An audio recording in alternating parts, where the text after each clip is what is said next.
Jobs right. You will wake up to news that you didn't know the night before. It's a conversation. It's not just me and Eamon. We want to get to know you, and we want you to get to know us. From 6, it's Breakfast with Eamon and Isabel. Monday to Thursdays on GB News. Britain's news channel.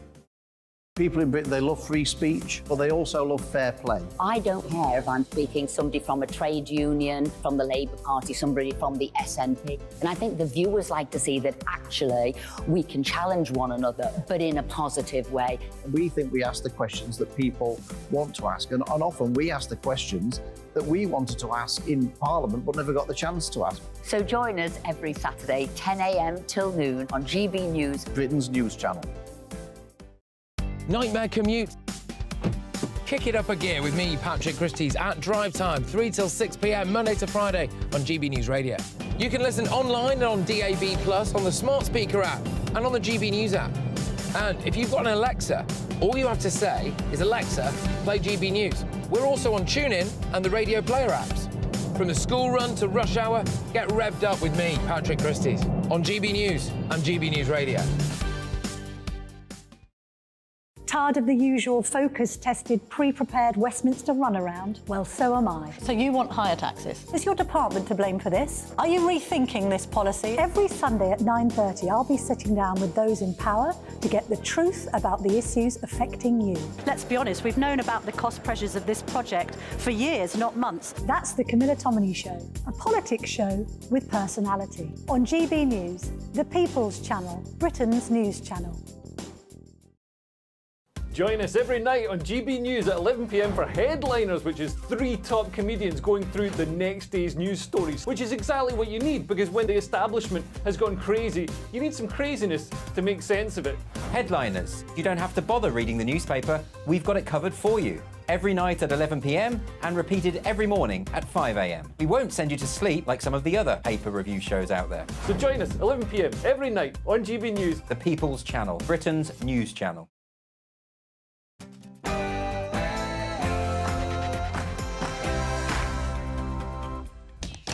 It is 9 o'clock. I'm Mark Dolan, and this is GB News Tonight. Should the weekend's pro-Palestinian march on Armistice Day go ahead? The jury's still out, but one thing is for sure. The demonstrators have lost all moral authority. That's next in My Big Opinion. I'm not pulling my punches. Then I'll get the views of my top panel this evening. We're travelling business class. Christine Hamilton, Adam Brooks and Matthew Larzer. Plus, TV comedy legend Jim Davidson, who has devoted his life and career to military causes. He joins me live to give his verdict. Also tonight, we'll be joined by a desperate Israeli woman whose mother and brother were taken by Hamas on October the 7th. She's begging for their return, and she shares her devastating story shortly.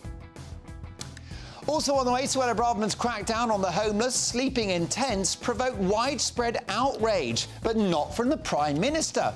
So are the government right to stop Britain's cities turning into a San Francisco hellscape? Deputy Tory Chairman Lee Anderson mounts a defence of his colleagues. Plus, he'll react to the shocking news that Carol Vorderman has been axed by the BBC. But why not St. Gary Lineker? As always, we'll bring you tomorrow's newspaper front pages, and I'll be asking legendary journalist Tom Bauer if Rishi Sunak has already conceded the next election. Has Rishi thrown the towel in? This is GB News Tonight.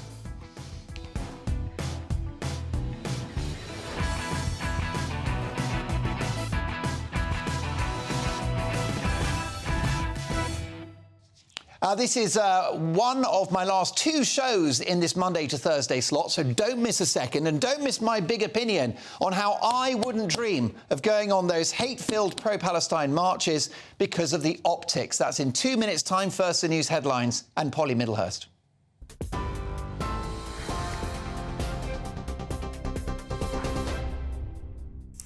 Mark, thank you, and good evening to you. Well, the top story tonight from the GB Newsroom is that the Prime Minister has welcomed assurances from the Metropolitan Police that the pro-Palestinian march planned for this weekend during the nation's annual period of remembrance will be routed away from the Cenotaph in London. Rishi Sunak has been speaking with the Police Chief Sir Mark Rowley today amid concerns the march could interfere with remembrance commemorations. In a statement, the Prime Minister, though, described the planned march as still being disrespectful and offensive. The London Mayor, Sadiq Khan, said the policing of protest shouldn't be political, and the Met insisted it is keeping the weekend's events under constant review. But there was a warning from the Transport Secretary Mark Harper, who said Sir Mark Rowley will be held accountable for any disruption. This is the operational responsibility of the Commissioner of the Metropolitan Police. The legal powers are his to request that. He has to make a judgment based on all of the factors that he has to take into account. And as the Prime Minister said, it's the Met's responsibility to make sure the march goes off safely, and we'll hold him to account for that. Mark Harper. Well, the Rafah crossing between Gaza and Egypt was closed tonight because of security concerns. But the Foreign Office says more than 150 British nationals did manage to leave Gaza last night. It comes as the Israeli military says Hamas has lost control in northern Gaza as thousands of residents move south. Israel says it won't reoccupy the Gaza Strip or control it for an extended period of time.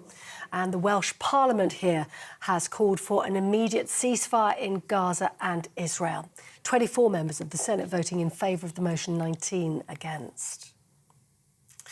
Now, here at home, a war memorial in Greater Manchester is still being guarded by police tonight after protesters sprayed Free Palestine graffiti right across its base. Greater Manchester Police said that Cenotaph in Rochdale was vandalised, poppies were removed, and currently it's a crime scene. Both the police and Rochdale Council have condemned the vandalism as criminal disrespect, which is totally unacceptable.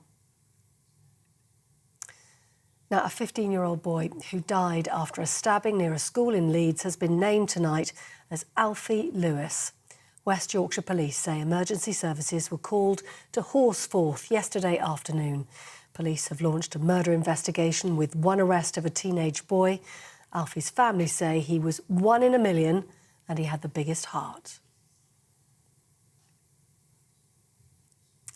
Now, the government's long-running dispute with rail unions that's led to widespread train strikes over recent months may soon be over. That's after talks between the Rail Delivery Group and the RMT union. A plan has now been set out in what's been described as a mutually agreed way forward. It includes a pay rise backdated to 2022 and job security guarantees. The RMT says it's a welcome development. Members now have to vote on whether or not to accept the offer. On TV, online, DAB+ radio and on the TuneIn app and right across Europe via satellite, this is GB News.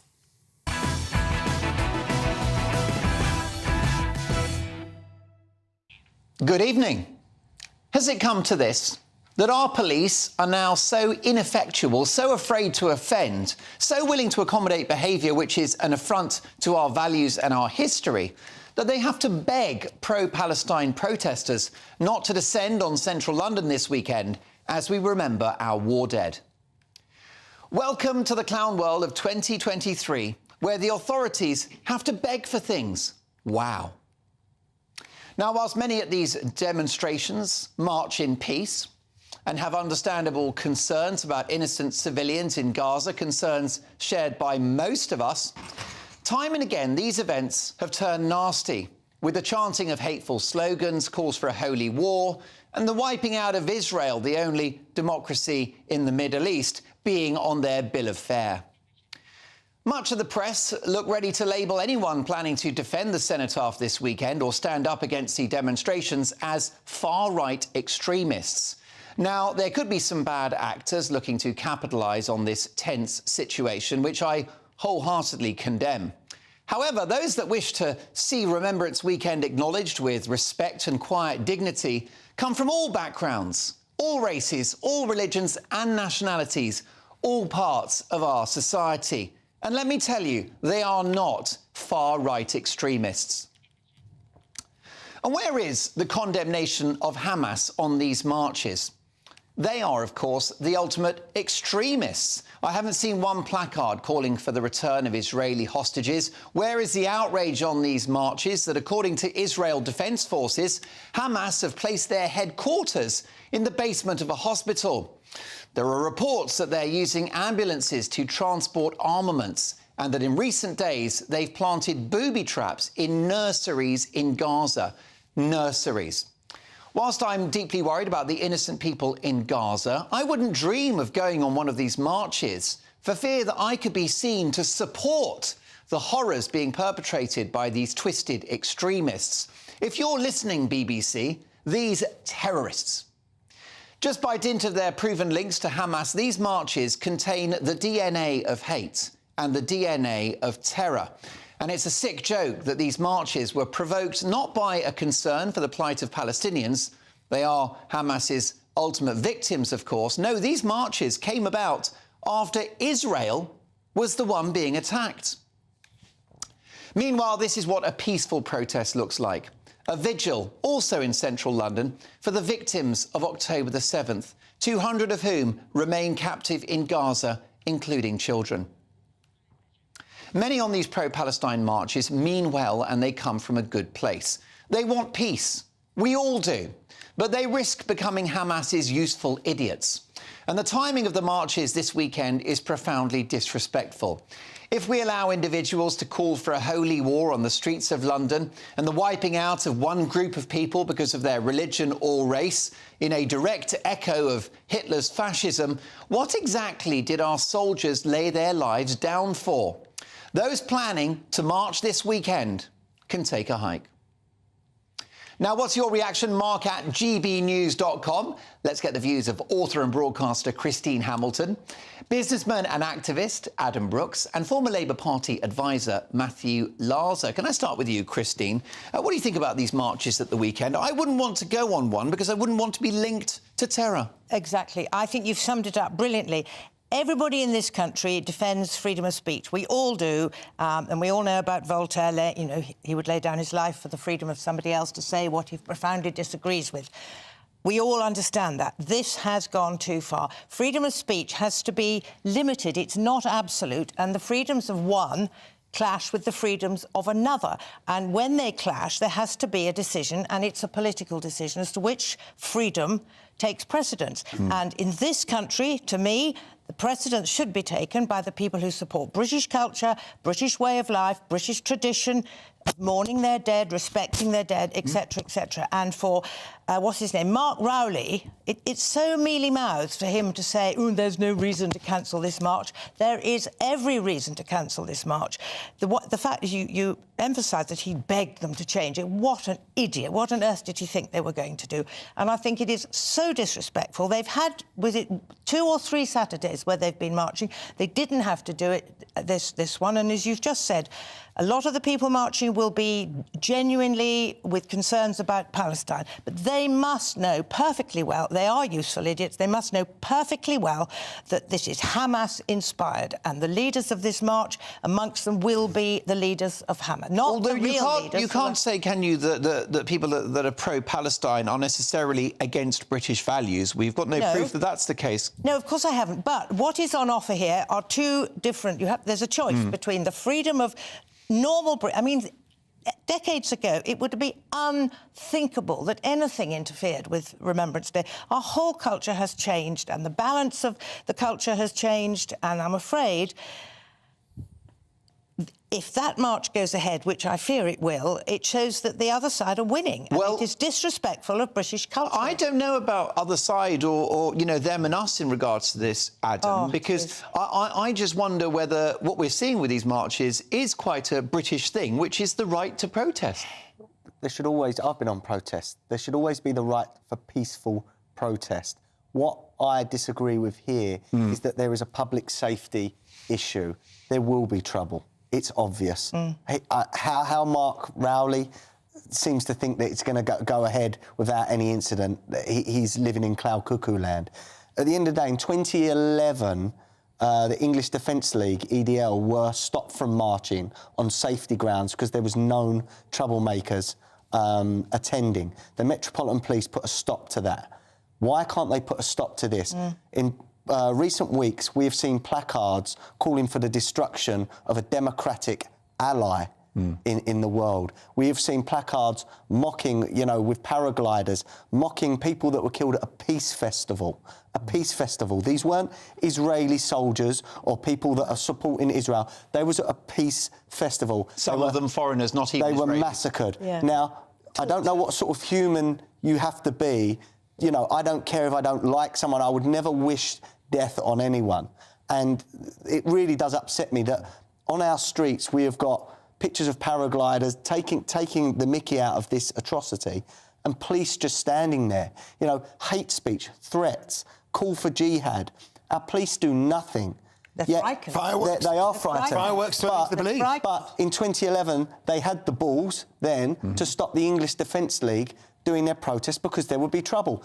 This is no different. Come on. Matthew, you know, possibly the majority of people on these marches just want peace, and they're worried about women, men and children dying in Gaza. As we speak, there's a death toll that could be in excess of 7,000 or 8,000 people. Hospitals are overflowing.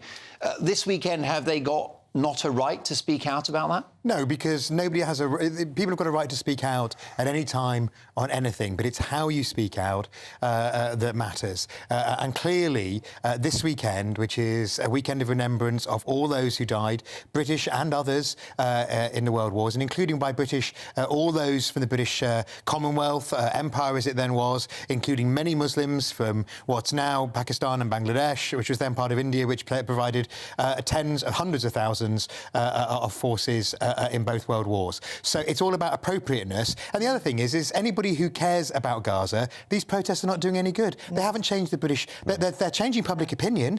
They're hardening public opinion against Gaza. So they are having literally the opposite effect of what they did. Earlier today, I was stood at a bus stop in central London, and it broke my heart You're to see... not still travelling by bus, I am. I'm man of the people. Can we have a whip round Man of the people. for Matthew? A lot of Jews are frightened to travel by bus. Anyway, go on. But at this bus, I need to... You're a man of the people, aren't you? I am a man of the people. And at this bus stop were the tattered remains of the posters of missing women and children that had clearly been torn down at some point over recent days, maybe on the day of the protest itself. I mean, you know, that's not associating yourself with peace. So anybody who cares about Gaza, there are lots of things you can do without going on marches, But Adam, which are dominated by people throwing firecrackers at the Prime Minister, This march likely won't be close to the cenotaph. And also, might you not cause more trouble if you don't allow the march? No, look, at the end of the day, again, it's on public safety grounds. I believe there's going to be trouble in hotspots around London. There are veterans attending various ceremonies throughout London. It's not just the cenotaph, they're all over the place. Now, you are going to have, say... And across the country. A few 100,000 people on all different tube lines and coming...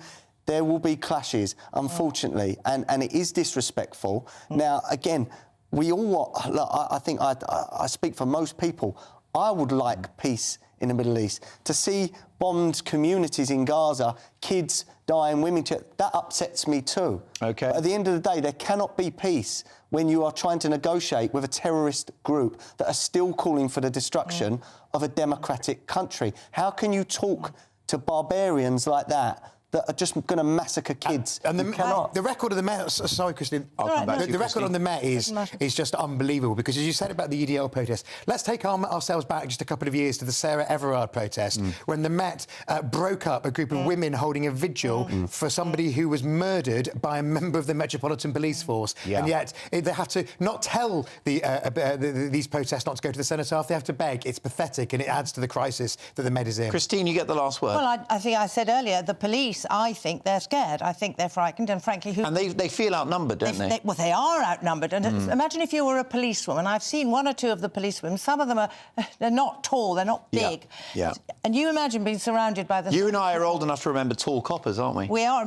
You had to be fairly tall to get into the police. So it's... I think he's frit, frankly. But just Mark, just one. Adam, go for it. The viewers need to be reminded that these marches, some of the organisers are linked to Hamas, and the former Hamas leader that lives in London in a council house. Go to your local Oxfam shop where they're collecting for Gaza. Don't go on the So march. I think on that grounds, the police should say, look, there's too many bad actors involved. And this weekend, above all else, is about armistice, and the whole weekend, Armistice Day and Armistice Sunday, and it is totally disrespectful that they even want to march anywhere in London on Saturday. It does seem like my brilliant panel are united in their condemnation of these marches, with the suggestion perhaps that they shouldn't be happening.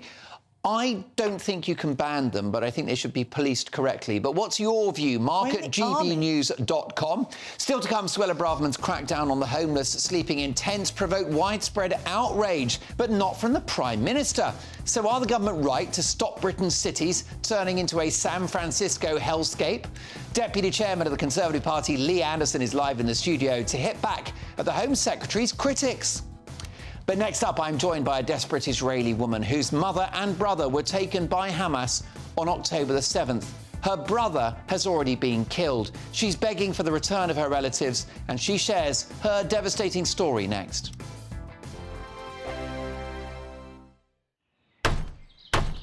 Who is it? We're here for the show. More energy this time! Welcome to the Dinosaur Hour. I was married to a therapist. And you survived? I thought we were getting Hugh Laurie. Second best. You interviewed Saddam Hussein. What's that like? I was terrified. I'm playing strip poker with these three. Oh! No, thank you. My CDs need to be put in alphabetical order. Are you going to be problematic again? The Dinosaur Hour. Sundays at 9 on GB News. What you get for breakfast is something that, if we do our jobs right, you will wake up to news that you didn't know the night before. It's a conversation. It's not just me and Eamon. We want to get to know you, and we want you to get to know us. From 6, it's Breakfast with Eamon and Isabel. Monday to Thursdays on GB News. Britain's news channel.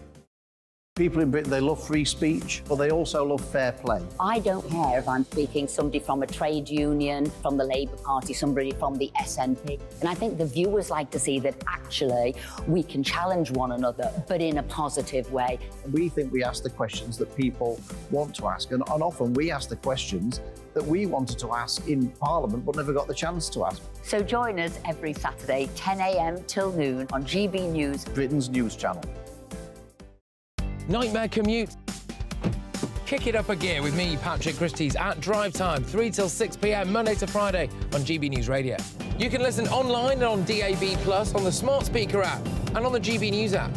And if you've got an Alexa, all you have to say is, Alexa, play GB News. We're also on TuneIn and the Radio Player apps. From the school run to rush hour, get revved up with me, Patrick Christie's, on GB News and GB News Radio. Tired of the usual focus-tested, pre-prepared Westminster runaround? Well, so am I. So you want higher taxes? Is your department to blame for this? Are you rethinking this policy? Every Sunday at 9:30, I'll be sitting down with those in power to get the truth about the issues affecting you. Let's be honest, we've known about the cost pressures of this project for years, not months. That's the Camilla Tominey Show, a politics show with personality. On GB News, the People's Channel, Britain's news channel. Now then, Lee Anderson here. Join me on GB News on my show, The Real World, every Friday at 7 p.m. I'm not eating bloody cat. Are you delicious. mental? Open your mouth. OK, here comes a train. Reminds me of the scene in Singing in the Rain. Adam, is that a good one? Whoa! Join me at 7 on GB News, Britain's news channel. When the news happens, it happens here. And really important breaking news. Breaking news this morning. On TV, radio and online, the news starts here on Britain's Newsroom. All the biggest stories and the answers that you need from across the UK and beyond. Join Britain's Newsroom from 9:30 on GB News. The People's Channel, Britain's news channel. GB News, unlike other broadcasters, isn't obsessed with the London-Westminster bubble. We think there's a nation beyond the M25, and that's why we talk about the issues that matter across the land. Join me on State of the Nation, 8 to 9 o'clock, Monday to Thursday, on GB News. Daisy's listening, and you should too.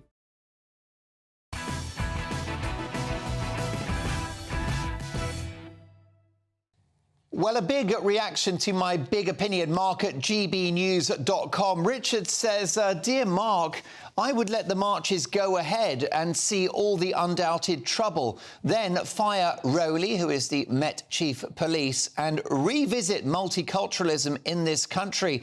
Margaret's not happy. She said the marches on Armistice Day must be banned. This is our country. We make our laws.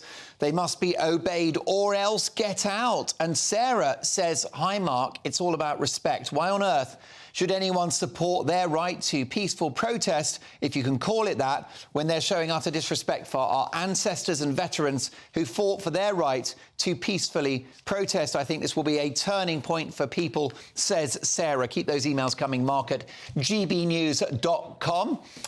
Red Wall Rottweiler Lee Anderson coming up shortly, plus comedy legend Jim Davidson. But first, it's easy to get lost behind the headlines and statistics around the Middle East atrocities and stray from the unimaginable human suffering that's actually taking place.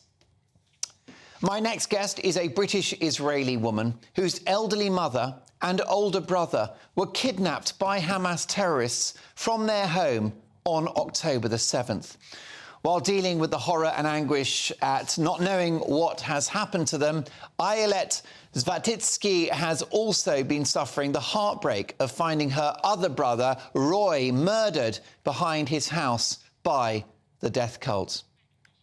Chillingly, Hamas terrorists posted on her mother, Kana's Facebook page a picture of her sitting alongside Ayelet's brother Nadav, with terrorists standing in the background. The last update she received was a report from a neighbour who saw her mother and brother being taken as hostages. Worryingly, the pair, who are being held captive by Hamas, are diabetic and in need of insulin injections and pills to be taken regularly. Well, Ayelet joins me now. Thank you so much for being with us. Can you tell me what happened on Saturday, October the 7th? Sure. First of all, thank you so much for having me. Having our voices heard means so much to us. October 7th was a Saturday. I woke up at 8 o'clock in the morning. I heard my husband on the phone, which is pretty unusual so early in the morning on a Shabbat. And he said, something bad is happening in the south. You should call your mom urgently.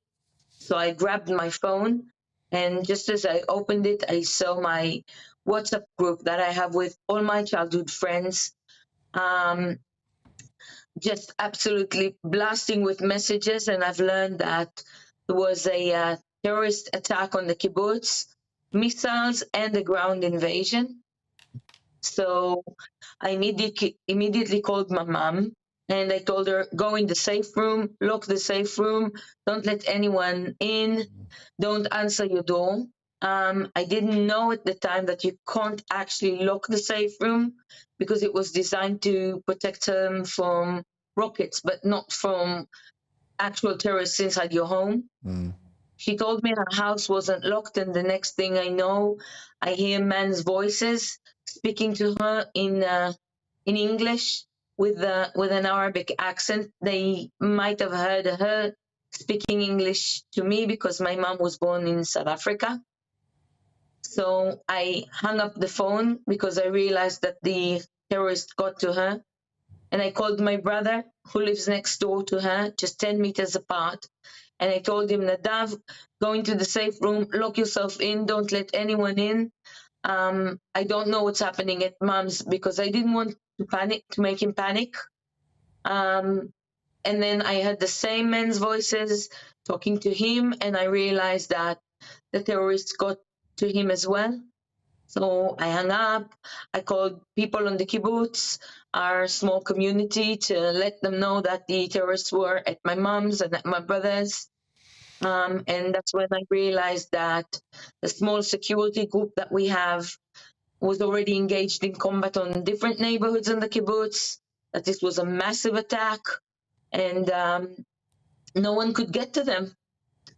And 2 minutes later, I get 2 pictures sent to my phone from my mom's WhatsApp, showing my mom sitting in her living room, still in her nightwear, my brother next to her on the sofa. And underneath those two pictures on my phone, it said in English, Hamas. And the third picture they uploaded to my mother's Facebook story, which she's 79 years old. She doesn't know how to do that. So it was obvious to me that they did that.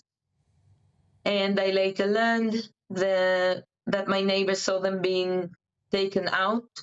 But I've only learned that 2 days later. So I didn't know that at the time. For the first 4 hours, I thought they were murdered because the rumors about the kidnappings only started circulating around noon. So for the first 4 hours, I was sure that I lost them, that they're gone. I was worried for all my friends. One or two issues there with the line to Ayelet. What a devastating story. And I think this just brings home what people went through on October the 7th. So her brother was killed and her mother in her 70s and her other brother taken hostage. Hamas getting onto the mother's social media on Facebook and boasting that they have her. And that's why Israel is taking the action it currently is. Look, we've lost the line to Ayelet, but what a humbling conversation that was. Coming up, I get more reaction to the story that's dividing the nation. Should pro-Palestine protests on Armistice Day be banned? TV comedy legend Jim Davidson, who's devoted his life and career to military causes, joins me live to give his verdict. That's before 10. But next up, Suella Braverman's crackdown on the homeless sleeping in tents provoked widespread outrage, but not from the Prime Minister. So are the government right to stop Britain's cities turning into a San Francisco hellscape? Lee Anderson, live in the studio next, and he's not pulling his punches. In a world of dull and predictable radio and TV shows. Oh, hi. On Mark Dolan tonight, we've got big guests. We drill into the big stories of the day. The show adds up to a brilliant listening and viewing experience. Mark Dolan Tonight is the most entertaining current affairs show ever, and that's a fact. Join me, Mark Dolan, Fridays and Saturdays from 9, Sundays from 10. Only on GB News, the People's Channel, Britain's news channel. There's only 3 people you can trust in life. Your doctor, your lawyer, and your nana.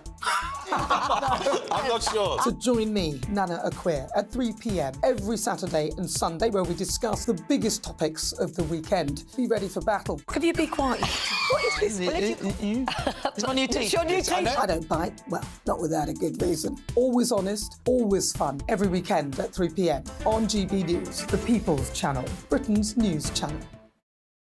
So Jubes and Kerr, we tackle the issues of the day with real, robust debate, both sides of the fence, battling it out with me in the middle with my forthright opinions and views. And often really interesting things happen because you start with a position and then by the end of the debate you find actually, well, I might not have thought about that one. What we need in this country is 2 new political parties. You should maybe think about doing a 2024 calendar. I'm Michelle Dewberry and I'm keeping you company right through until 7 o'clock this evening. GB News, the People's Channel, Britain's watching. Join us every night on GB News at 11 p.m. for Headliners, which is 3 top comedians going through the next day's news stories, which is exactly what you need, because when the establishment has gone crazy, you need some craziness to make sense of it. Headliners. You don't have to bother reading the newspaper. We've got it covered for you. Every night at 11 p.m. and repeated every morning at 5 a.m. We won't send you to sleep like some of the other paper review shows out there. So join us 11 p.m. every night on GB News. The People's Channel, Britain's news channel. GB News, unlike other broadcasters, isn't obsessed with the London-Westminster bubble. We think there's a nation beyond the M25, and that's why we talk about the issues that matter across the land. Join me on State of the Nation, 8 to 9 o'clock, Monday to Thursday, on GB News. Daisy's listening, and you should too. Every Sunday from 11, join Michael Portillo. There will be topical discussion, looking at the week before and the week to come. So kick back and relax at 11 a.m. on Sundays on GB News with me, Michael Portillo. GB News, the People's Channel, Britain's news channel. I'm Andrew Doyle. Join me at 7 o'clock every Sunday night for Free Speech Nation, the show where I tackle the week's biggest stories in politics and current affairs with the help of my 2 comedian panellists and a variety of special guests. Free Speech Nation, Sunday nights from 7 on GB News, the People's Channel, Britain's news channel. Nightmare commute? Kick it up a gear with me, Patrick Christie's, at Drive Time, 3 till 6 p.m, Monday to Friday on GB News Radio. You can listen online and on DAB+, on the smart speaker app and on the GB News app. And if you've got an Alexa, all you have to say is, Alexa, play GB News. We're also on TuneIn and the Radio Player apps. From the school run to rush hour, get revved up with me, Patrick Christie's, on GB News and GB News Radio.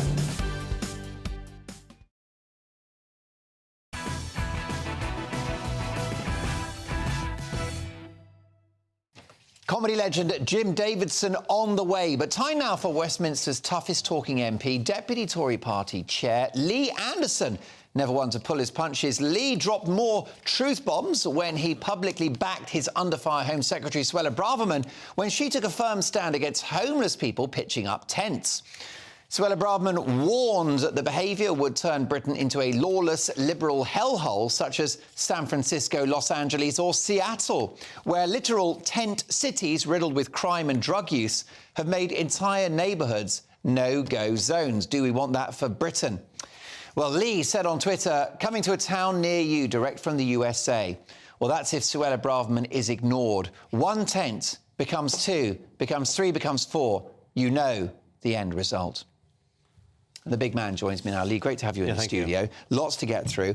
We need to fix homelessness. It's devastating. Are tents the answer? No, they're not the answer, Mark. I've worked with homeless charities in the past, 3 different charities. The answer is to get these people off the street and give them that holistic solution that they need. It's not just about having a bed for the night. These people have got severe mental health problems.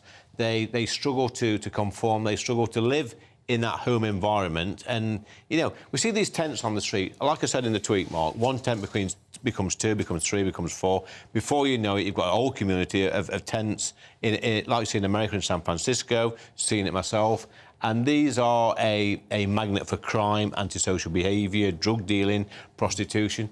We don't want that on our streets in Great Britain. This is the start of shanty towns in our country. Suella's quite right. What we need to do is support these people to get them back in supported accommodation. It's already a cold night this evening. I was, wrapped up in my mittens and scarf and all the rest of it. You wouldn't want to sleep rough this evening. Who could deprive somebody of a tent tonight? Well, it's a fair point, but what I'm trying to say is a lot of these people, Mark, and we know this for a fact, is they're not genuinely homeless. There are people in tents, I know this for an absolute fact, that they are begging, they are getting money off people under false pretences, they're pretending to be homeless. It's not only that, we've got people who may be illegal migrants that's coming to this country that's under false pretences, they're setting up these camps. I've known it before, several years ago, we've had camps set up in woods and forests where whole communities are living together.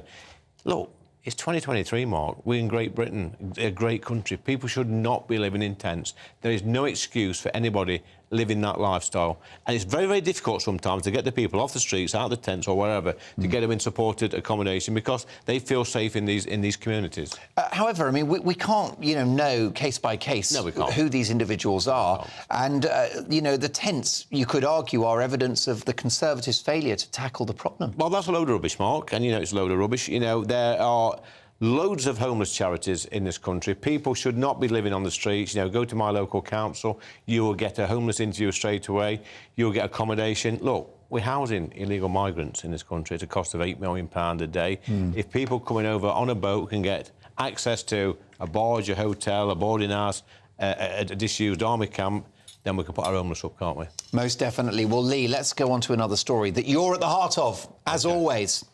Breaking in the last hour, leaked WhatsApp messages between Lee Anderson, the Deputy Chair of the Tory Party, and Tory colleagues, where Lee lambasted them for publicly criticising the Home Secretary, Suella Braverman. So tell us about this. Do you stand by these messages? Yes, I do. I mean, it's a shame, Mark, that our private messages are out there in the press and in the media. So if they're out there, I can talk about it. Yeah, I mean, who's leaked it? Gove? IDS? I've no David idea. Davis, do you want to name names? I've no idea who leaks these messages. Look, I mean, it's done me no harm, actually. But I'd sooner these messages not be leaked. You don't put anything in a message that you couldn't stand by. You're that kind of guy, aren't you? Yeah, I think so. I think so. But I get a little bit irritated when colleagues, start, putting things on Twitter that's not very nice to our Home Secretary. She's got the toughest job in government, I think, Suella has, and she's been like a breath of fresh air. And, I've always been taught, whatever job I've done throughout my life is when you criticise your colleagues, you do it in private. You don't do it in public. Correct. And in public, you should have a united front. You should stick together. It's like in football under Ferguson, Manchester United. Keep it in the dressing room. Keep it in the dressing room. And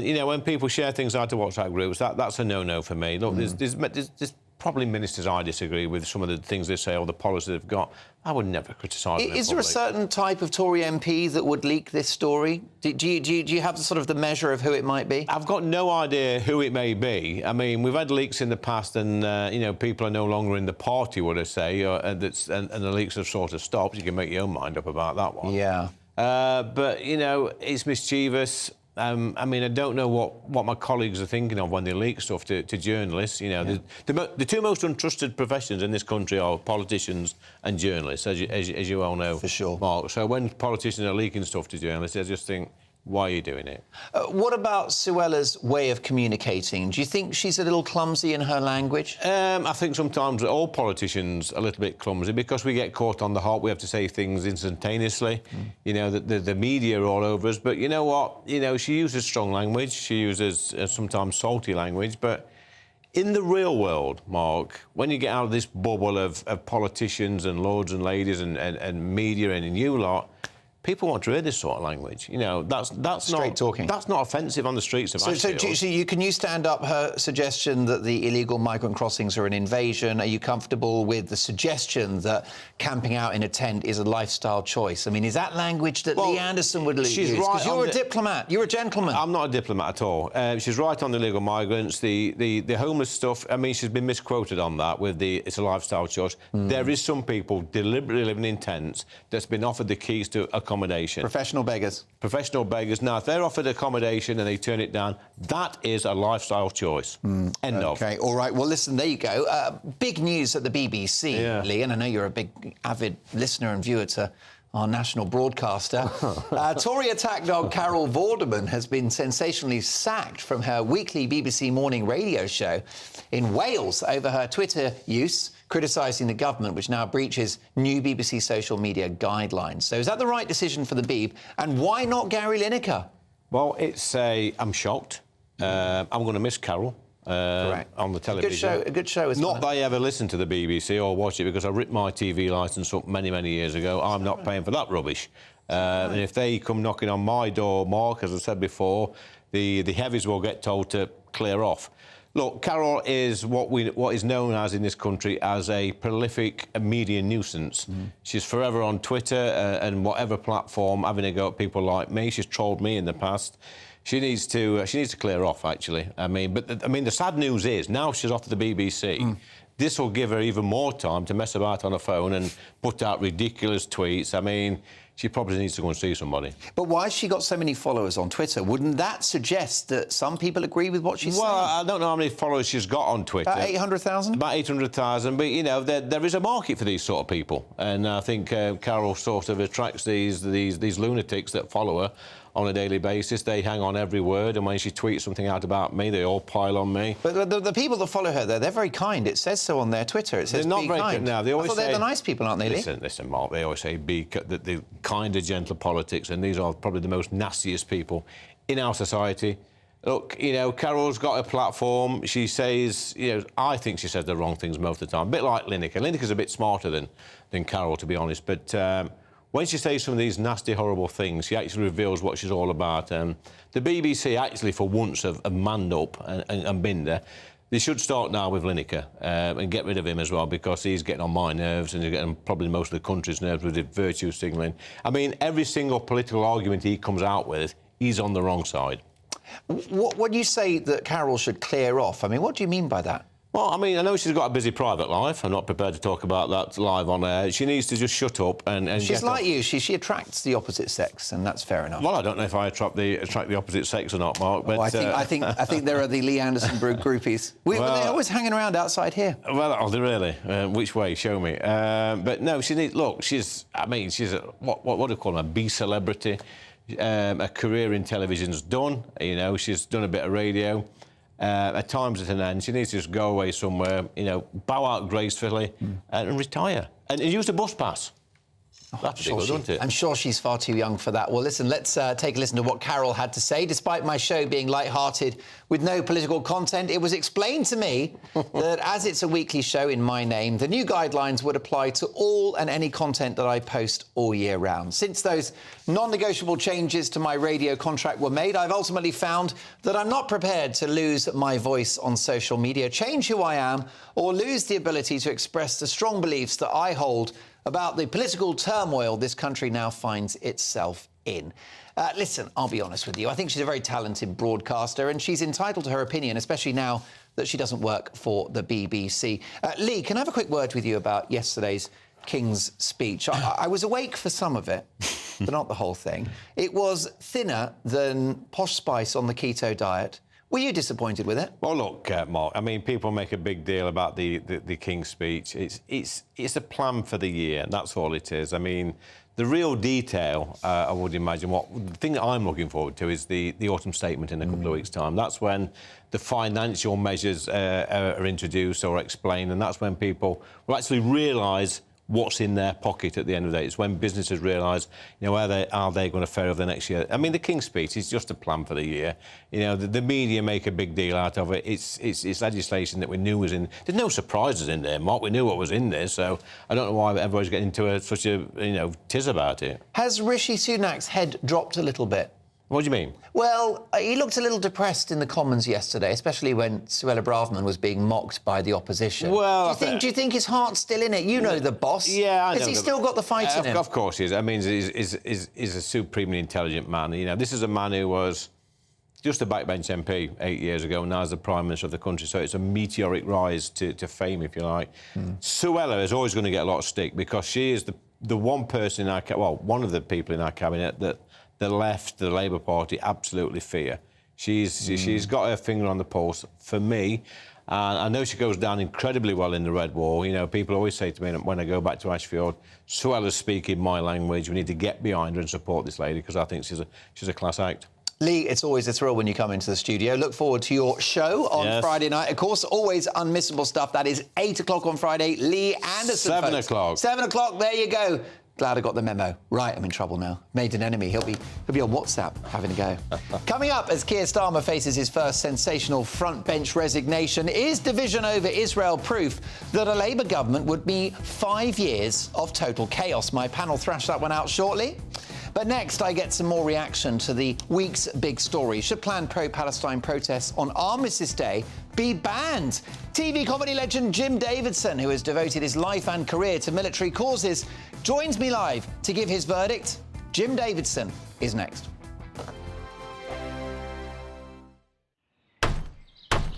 Who is it? We're here for the show. More energy this time! Welcome to the Dinosaur Hour. I was married to a therapist. And you survived? I thought we were getting Hugh Laurie. Second best. You interviewed Saddam Hussein. What's that like? I was terrified. I'm playing strip poker with these three. Ah! No, thank you. My CDs need to be put in alphabetical order. Are you going to be problematic again? The Dinosaur Hour. Sundays at 9 on GB News. Tired of the usual focus-tested, pre-prepared Westminster runaround? Well, so am I. So you want higher taxes? Is your department to blame for this? Are you rethinking this policy? Every Sunday at 9:30, I'll be sitting down with those in power to get the truth about the issues affecting you. Let's be honest, we've known about the cost pressures of this project for years, not months. That's the Camilla Tominey Show, a politics show with personality. On GB News, the People's Channel, Britain's news channel. Join me, Patrick Christie's, Monday to Friday, 3 till 6. We tackle the day's news agenda like you've never seen before. It's high tempo, high octane, the most controversial topics, and the best guests. You will not be able to take your eyes and ears off it. I'm not afraid to ask the questions that you really want answered. 3 till 6 p.m, Monday to Friday on GB News, the People's Channel, Britain's news channel. Now then, Lee Anderson here. Join me on GB News on my show, The Real World, every Friday at 7 p.m. I'm not eating bloody cat. Are you Delicious. mental? Open your mouth. OK, here comes a train. Reminds me of the scene in Singing in the Rain. Adam, is that a good one? Whoa! Join me at 7 on GB News, Britain's news channel. I'm Andrew Doyle. Join me at 7 o'clock every Sunday night for Free Speech Nation, the show where I tackle the week's biggest stories in politics and current affairs with the help of my 2 comedian panellists and a variety of special guests. Free Speech Nation, Sunday nights from 7 on GB News, the People's Channel, Britain's news channel. GB News, unlike other broadcasters, isn't obsessed with the London-Westminster bubble. We think there's a nation beyond the M25, and that's why we talk about the issues that matter across the land. Join me on State of the Nation, 8 to 9 o'clock, Monday to Thursday, on GB News. Daisy's listening, and you should too. In a world of dull and predictable radio and TV shows, Oh, hi. On Mark Dolan tonight, we've got big guests. We drill into the big stories of the day. The show adds up to a brilliant listening and viewing experience. Mark Dolan Tonight is the most entertaining current affairs show ever, and that's a fact. Join me, Mark Dolan, Fridays and Saturdays from 9, Sundays from 10. Only on GB News, the People's Channel, Britain's news channel.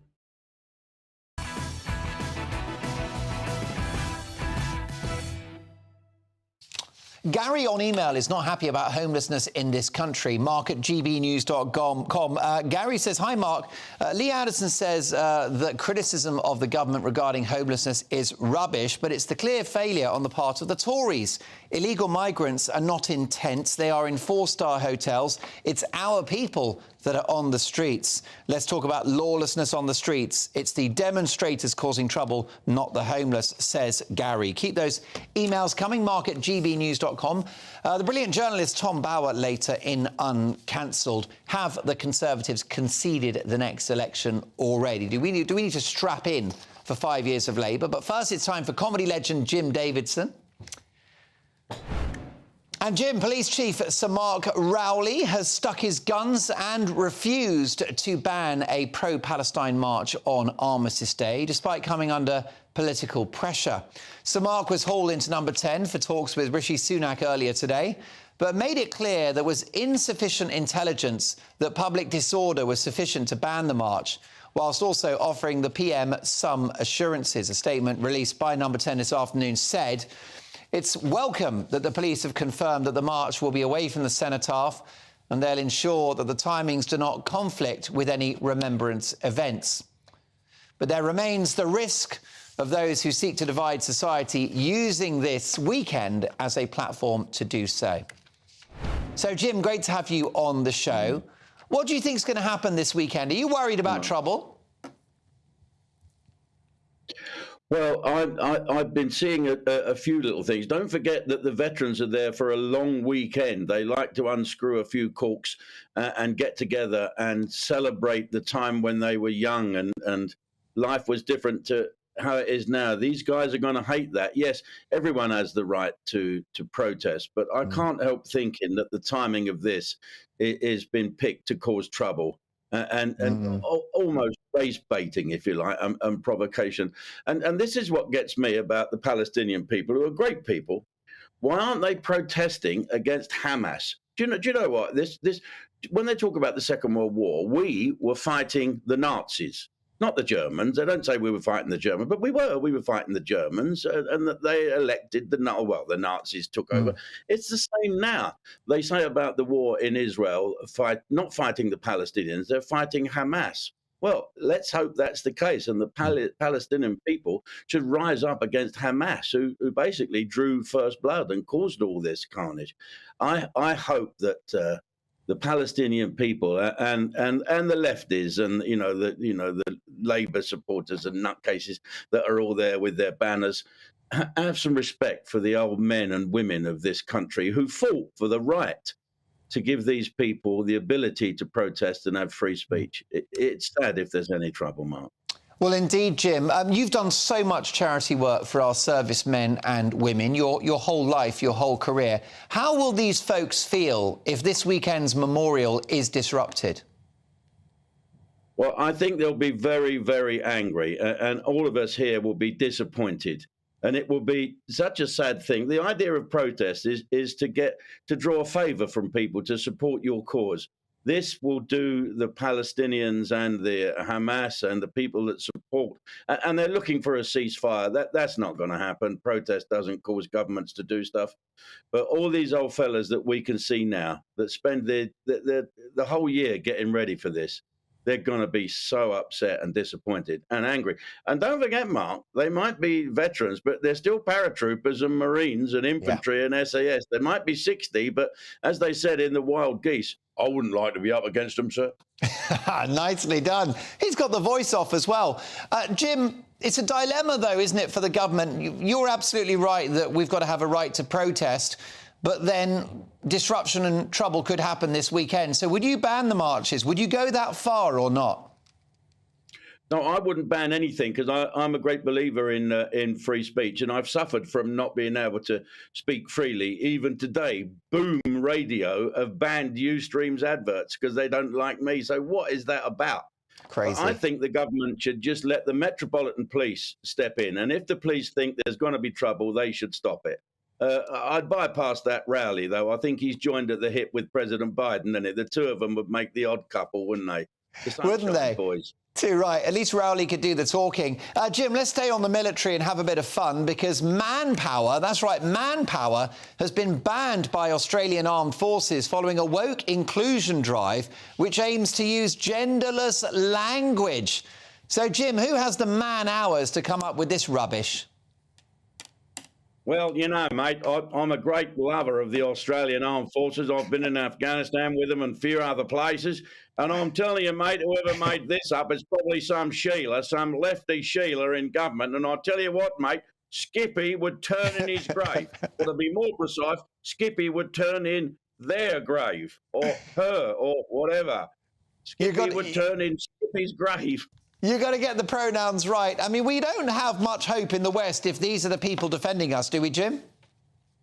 Well, it does send out a thing, doesn't it, where the enemy say, who's up against us? I'm going to do a neutral accent here. You know, who's up against us? The Australians. It doesn't matter. They don't know whether they're men or women or whatever. They've got a lefty government. All we have to do is wave a rainbow flag at them and they'll surrender and take the knee. Crazy. Yeah, too right. Listen, Jim, let's finish on some good news. Well done, Portsmouth Council, who are leading the fight back against vegan campaigners. It voted to keep meat and dairy on the menu at all official events, which is, I think, fantastic news. Do you eat meat? Because you look like a steak man to me. Are you partial to a big, juicy T-bone? I don't eat as much red meat as I used to because just been divorced, I can't afford it. But I'm a great eater of meat, and they're saying that cows, every time they blow off, put a hole in the ozone layer, so it's our duty to eat them. And don't worry about upsetting vegans, because if they're really upset with you, just run away. They won't be able to catch you. They've got no strength. You need to eat cows to run away. I tell you what, you've not been eating vegan sausage rolls, not tonight. They've put some lead in your pencil this evening, Jim. We'll catch up in a week's time. But I've got no one to write to. Oh, most definitely. Jim, listen, we'll catch up really soon. Brilliant stuff as always. TV comedy legend Jim Davidson. Can you believe that? What a shocking story. He's been cancelled by Boom Radio. Well, there you go. It's each to their own, isn't it? Coming up, are police right to use physical force on Just Stop Oil protesters? Former police sergeant Harry Tangi and Just Stop Oil spokesperson Emma Brown do the battle in the clash very shortly. Let me tell you, sparks will fly. What do you think about the idea of the police getting physical to stop Just Stop Oil? Mark at gbnews.com.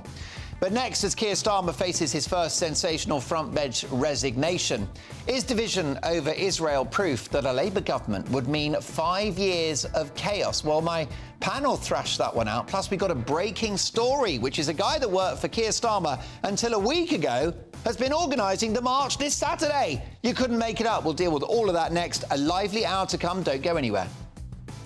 Good evening, it's Alex Burkill here again with your latest GB News weather forecast.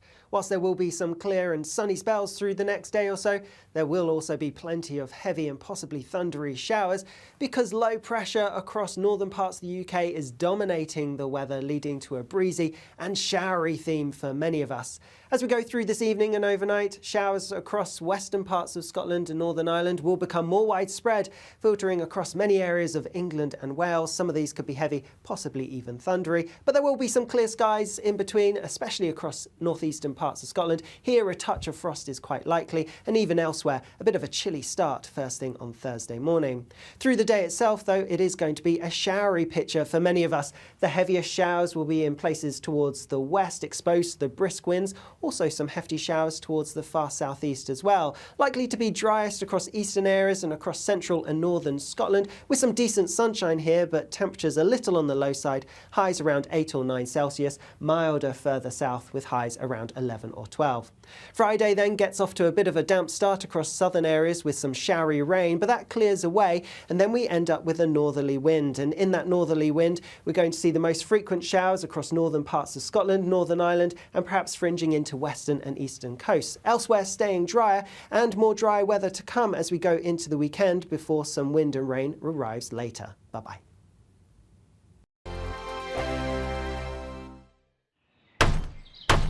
Who is it? We're here for the show. More energy this time! Welcome to the Dinosaur Hour. I was married to a therapist. And you survived? I thought we were getting Hugh Laurie. Second best.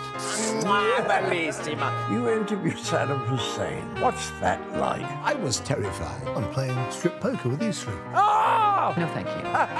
My CDs need to be put in alphabetical order. Are you going to be problematic again? The Dinosaur Hour. Sunday, the 29th of October at 9 on GB News. What you get for breakfast is something that, if we do our jobs right, you will wake up to news that you didn't know the night before. It's a conversation. It's not just me and Eamon. We want to get to know you, and we want you to get to know us. From 6, it's Breakfast with Eamon and Isabel. Monday to Thursdays on GB News, Britain's news channel. People in Britain, they love free speech, but they also love fair play. I don't care if I'm speaking somebody from a trade union, from the Labour Party, somebody from the SNP. And I think the viewers like to see that actually we can challenge one another, but in a positive way. We think we ask the questions that people want to ask, and often we ask the questions that we wanted to ask in Parliament but never got the chance to ask. So join us every Saturday, 10 a.m. till noon on GB News, Britain's news channel. Nightmare commute? Kick it up a gear with me, Patrick Christie's at Drive Time, 3 till 6 p.m, Monday to Friday on GB News Radio. You can listen online and on DAB+, on the smart speaker app and on the GB News app. And if you've got an Alexa, all you have to say is, Alexa, play GB News. We're also on TuneIn and the Radio Player apps. From the school run to rush hour, get revved up with me, Patrick Christie's, on GB News and GB News Radio.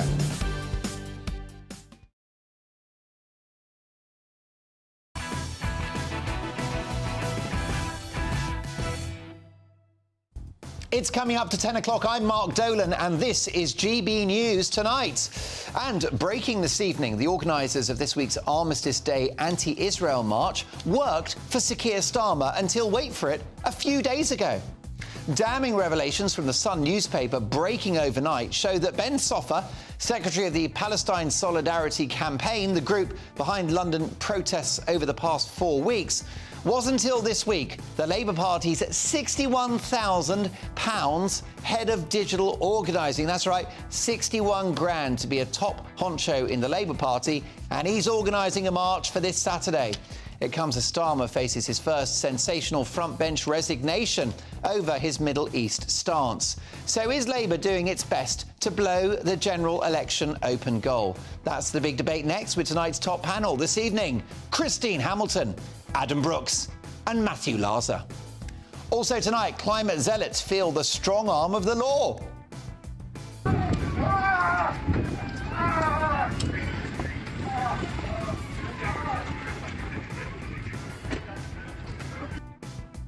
And now time for my close-up.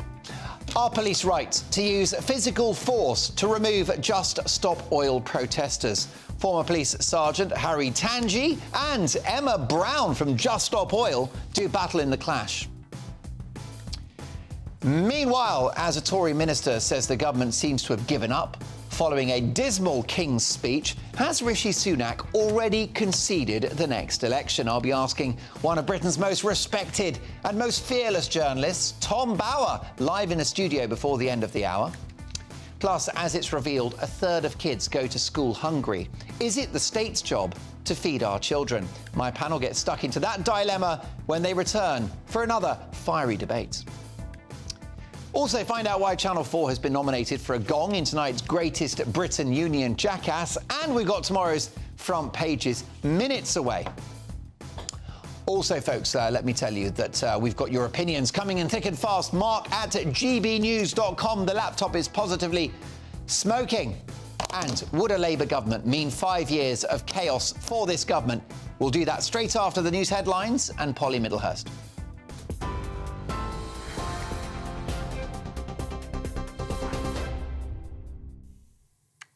Mark, thank you, and good evening to you. Well, the top story from the GB newsroom tonight is that the Prime Minister has welcomed assurances from the Metropolitan Police that the pro-Palestinian march planned for this weekend during the nation's annual period of remembrance will be routed away from the Cenotaph in London. Rishi Sunak spoke with the Met Police Chief, Sir Mark Rowley, today amid concerns the march may interfere with remembrance commemorations. In a statement, though, the Prime Minister described the planned march as still being disrespectful and offensive. The London Mayor, Sadiq Khan, said the policing of protests shouldn't become political matters, and the Met insisted it is keeping the weekend's events under constant review. The Transport Secretary, Mark Harper, though, issued a warning to Sir Mark Rowley, saying he'll be held accountable if there is any disruption. This is the operational responsibility of the Commissioner of the Metropolitan Police. The legal powers are his to request that. He has to make a judgment based on all of the factors that he has to take into account. And as the Prime Minister said, it's the Met's responsibility to make sure the march goes off safely, and we'll hold him to account for that. Meanwhile, in the Middle East, the Rafah crossing between Gaza and Egypt has been closed tonight because of security concerns. And the Foreign Office says more than 150 British nationals did manage to leave Gaza via the crossing last night. It comes as the Israeli military says Hamas has lost control in northern Gaza and thousands of residents are moving south. Israel is saying it won't reoccupy the Gaza Strip or control it for an extended period of time. Meanwhile, the Welsh Parliament has called for an immediate ceasefire in Gaza and Israel. 24 members of the Senate voting in favour of the motion, 19 against. A war memorial in Greater Manchester is being protected by police tonight after protesters sprayed Free Palestine graffiti right across its base. Greater Manchester Police said the Cenotaph in Rochdale was vandalised and poppies were removed yesterday afternoon, and it's currently a crime scene. Both the police and Rochdale Council have condemned the vandalism as criminal disrespect, which is totally unacceptable. A Labour government minister has resigned from the shadow front bench in protest at Sir Keir Starmer's position on the Israel-Hamas war.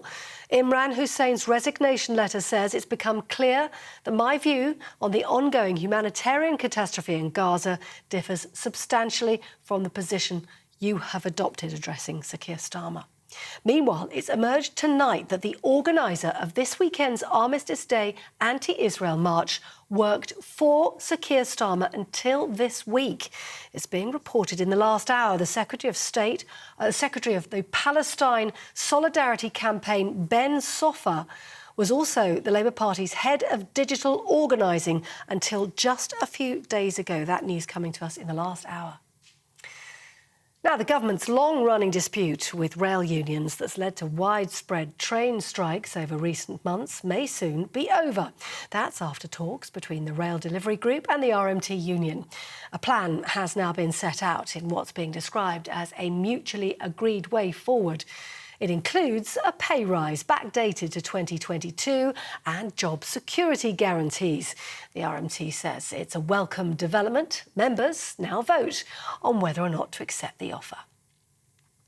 You're with GB News across the UK and now across Europe. A warm welcome to our new viewers and listeners away from the UK who are tuning in for the first time today via satellite. Details on how to stay in touch at gbnews.com.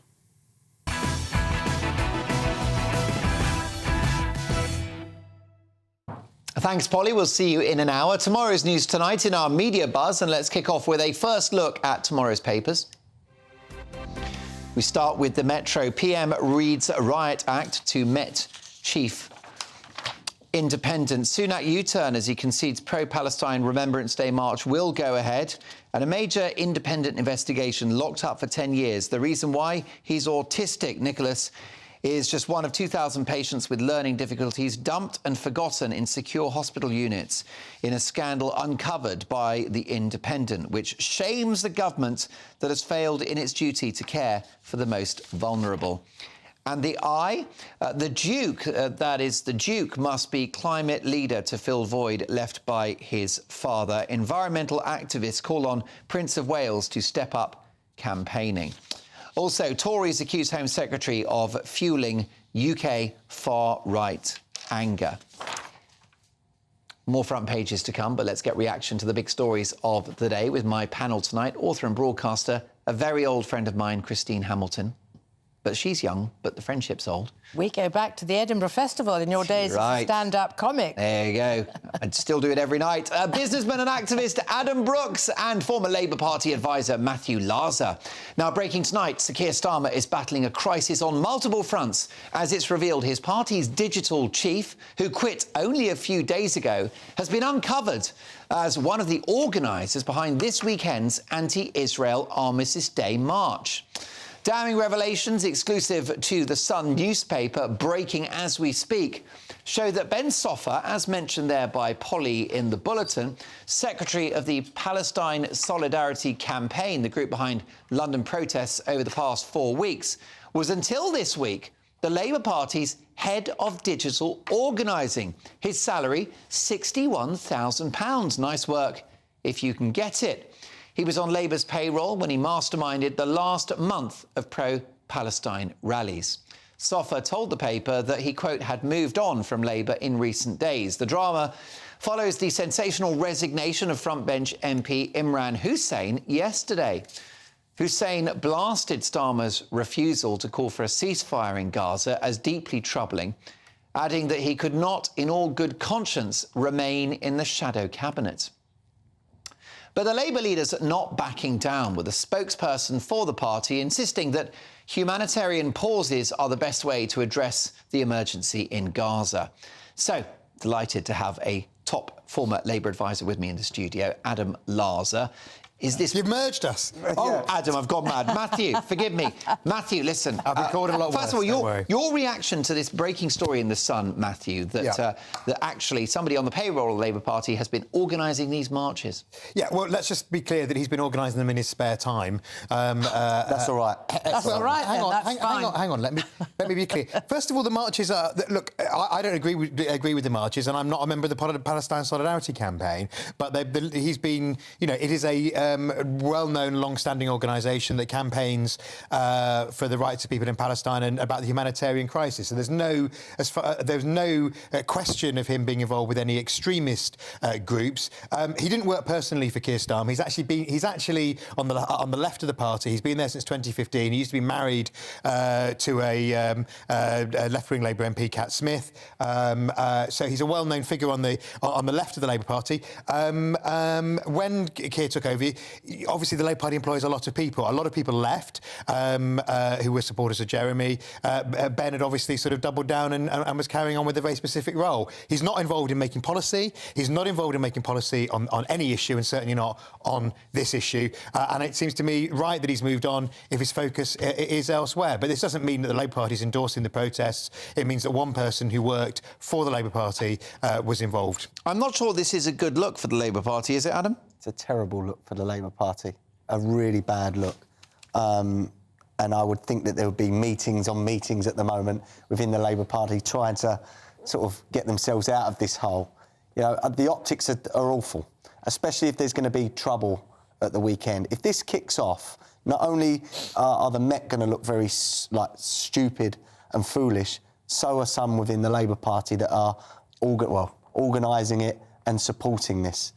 Terrible optics. Well, indeed. I mean, this is somebody that's been on the payroll of the Labour Party until a few days ago, who's been instrumental in organising a march on Armistice Day, something that you personally object to. Absolutely. I mean, Matthew's done a wonderful job in defending him, but it's, as Adam says, the optics are appalling. I mean, Keir Starmer is, frankly, he's rent asunder. He has got splinters in his backside from sitting on the fence. He doesn't know what to do. I mean, he's married to a very observing Jew, his wife, who goes to the synagogue. Her grandparents were Polish Jews, so he has all that background at home, and he has the anti-Semitic nonsense that's been rising up in his party. He thought he'd dealt with it by getting rid of Corbyn, but it's still there. And he has a large number of MPs who are, frankly, beholden to Muslims in their constituency for their majorities. So people are torn in sun, and Keir Starmer, he doesn't know what to do. The next election was his to lose. And now this has come along. It just shows Harold Wilson said a week is a long time in politics, and my goodness. And Harold Macmillan said events, dear boys, events. Events, dear boy, events. But, I mean, the wind can change just like that. And, I mean, Starmer, I think, is on a very sticky wicket. And this is one more nail in his coffin. Look, it's clearly been, you know, after the Harder Party conference, it's been a difficult couple of weeks, you know. But I think you're completely wrong, Christine, that he's got splinters in his backside, because he stood absolutely firm. He's firm that Israel's right to defend himself. He's firm that aid needs to go into Gaza, and the fact that somebody's resigned is because Keir has remained firm. But his party split. So should they be in government? So hold on. So why didn't Keir Starmer wear his poppy when he did the video for Islamophobia? He is a coward. He would have done if I had been. He didn't. Still in charge. And that says a lot about the man. The man couldn't even say what a woman is. No. So we have potentially got a Prime Minister in a year's time or 18 months' time that does not have the balls to wear a poppy in a video for Islamophobia, does not have the balls to say what a woman is, pardon the pun, right? So how can we have confidence in him as a Prime Minister? We have a Labour Party that there was evidence of anti-Semitic harassment and discrimination by the EHRC many years ago. Under Jeremy Corbyn. And that's why... Under Jeremy Corbyn, the man that served as a shadow Brexit secretary was one Keir Starmer, whilst others resigned. And they all supported him to become Prime Minister. So the Labour Party has got a problem with anti-Semitism. Now, how can we go forward with a Labour... Hold on. How can we go forward with a Labour government, right, when we've got an ally, a world ally in Israel? How can Israel deal with a Labour government, you know, and there be harmonious... But wait a minute, Starmer's been very firm on Israel. Yeah. And he has not flip-flopped on Israel. Absolutely. Listen to our Jewish members. Sorry, Christine. It's all right. No, go on. No, but the Jewish Labour movement, who, Adam, you're absolutely right, there was a problem with anti-Semitism. The Jewish Labour movement, which felt under harassment and under stress during the Corbyn years, has been absolutely firm in its support for Keir's very firm stance. Well, let me just tell you, the taxi driver that brought me here and does bring me here, like a Jewish taxi driver... We know they talk sense. Right? He will not be voting Labour now. He told me he was going to vote Labour. Because of what's gone on and how Labour is acting over the Middle East crisis, he will now be voting Tory. OK, what about this then? Taxi for Keir Starmer. Taxis for Keir Starmer. By the way, the people I do adore are the poppy cabs, the people, the black cab drivers who take veterans to and from this weekend. Wonderful. Etc. I've forgotten what I was going to say. If you're listening, boys and girls, we salute you and we thank you for your generosity. I mean, that is the spirit of this weekend. But it was 5 years of Labour chaos. Labour split. Do they deserve government? I mean, people jokingly call him Sir Flip-Flop. Let's see how firm he stands Absolutely. on this is a test. Well, it is a major test. Let's see how firm he can stand on all this. His party, there will be more resignations. There are quite a lot of MPs who owe their position to the Muslim vote. They are not going to be happy. And who on earth advised him to go and do that ridiculous video about Islamophobia month? Who on earth, by the way, decides Islamophobia or anti-Islamophobia should have a month, whereas Armistice gets 1 weekend? OK. Utterly ridiculous. And he should have worn a poppy. Briefly, Adam? let's just remember that Jeremy Corbyn described Hamas and Hezbollah as friends. And Jeremy Corbyn's not a Labour MP, thank goodness. These people, like me spent our time Keir campaigning Starmer, against him. they supported him to become the Prime Minister of this country, to lead this country. He described terrorists as friends. One more big headache for Keir Starmer is Jeremy Corbyn. He's threatening to stand as mayor for London. If he stands and sets up an independent party for Westminster, that could be Matthew, I need to run. Starmer scuppered. Fair enough, Scott. Starmer scuppered sounds like a headline. Matthew, I need to run, but you get the last word. Look, I think that it is unfortunate that this has emerged, but Keir's big test is whether he stays firm in supporting Israel's right to defend itself and a sensible humanitarian response for the poor people of Gaza. OK, folks, over to you. What do you think? Mark at gbnews.com. Is this Israel crisis playing into Rishi Sunak's hands? Are they back in the game? I'll be asking legendary journalist Tom Bauer before the end of the hour. But coming up, as it's revealed, more than a third of kids go to school hungry, which is, of course, devastating. Is it the state's job to feed our children? My panel gets stuck into that moral dilemma shortly. But first, are police right to use physical force like this to stop Just Stop Oil?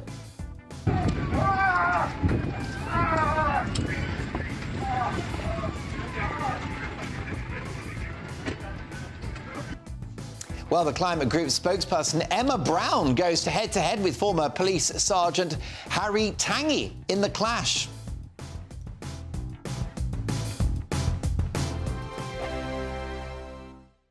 In a world of dull and predictable radio and TV shows. Oh, hi. On Mark Dolan tonight, we've got big guests. We drill into the big stories of the day. The show adds up to a brilliant listening and viewing experience. Mark Dolan Tonight is the most entertaining current affairs show ever, and that's a fact. Join me, Mark Dolan, Fridays and Saturdays from 9, Sundays from 10. Only on GB News, the People's Channel, Britain's news channel. There's only 3 people you can trust in life. Your doctor, your lawyer, and your nana.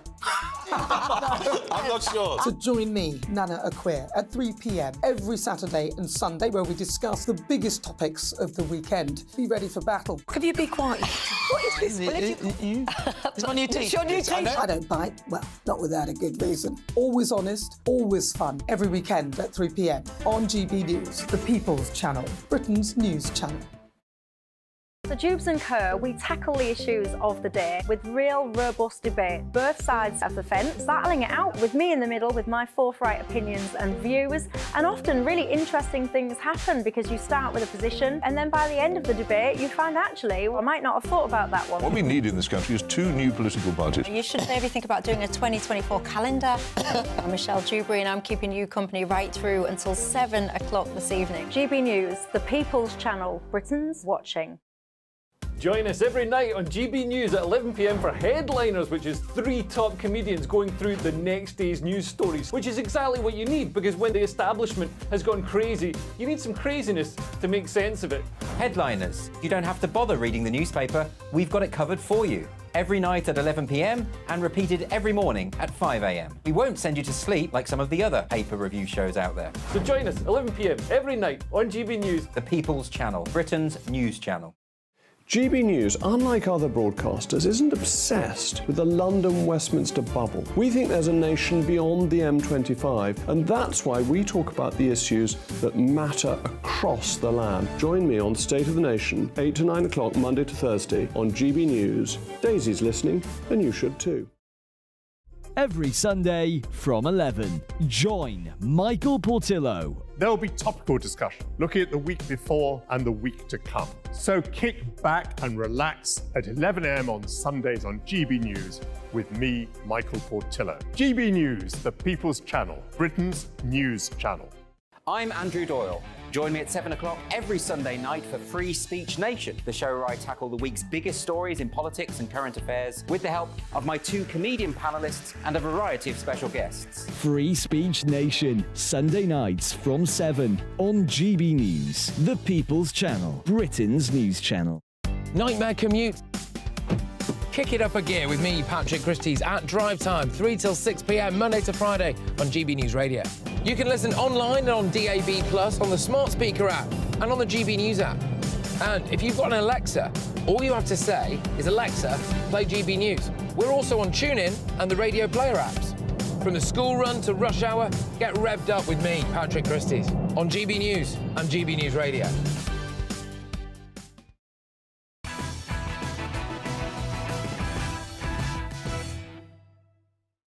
So I'm just doing 2 more shows in this slot of Monday to Thursday, 9 till 11 tonight and tomorrow. It's been great to have your company. One of the highlights has been the emails. We've got a couple right now coming in thick and fast, Mark at gbnews.com.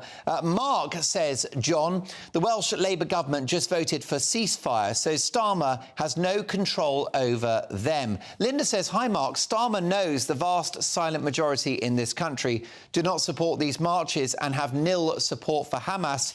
He is between a rock and a hard place. And last but not least, this from Wayne, who I think speaks for many.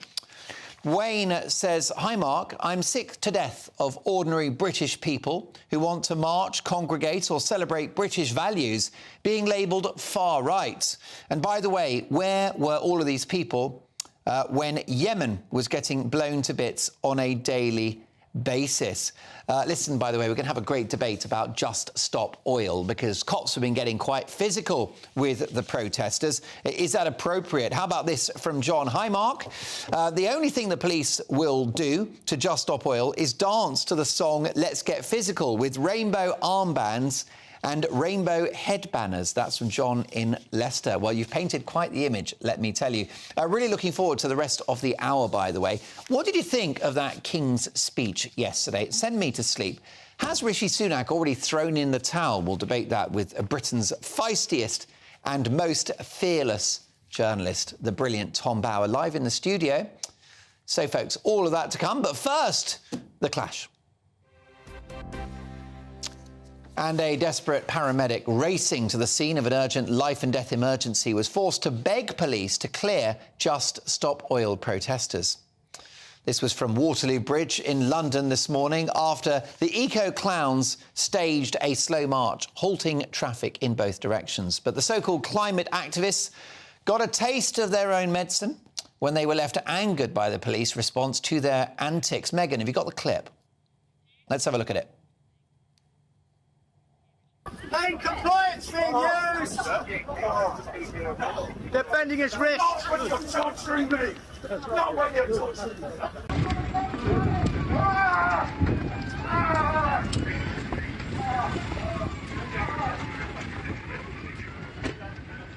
So, pain compliant is short, very short, immediate pain.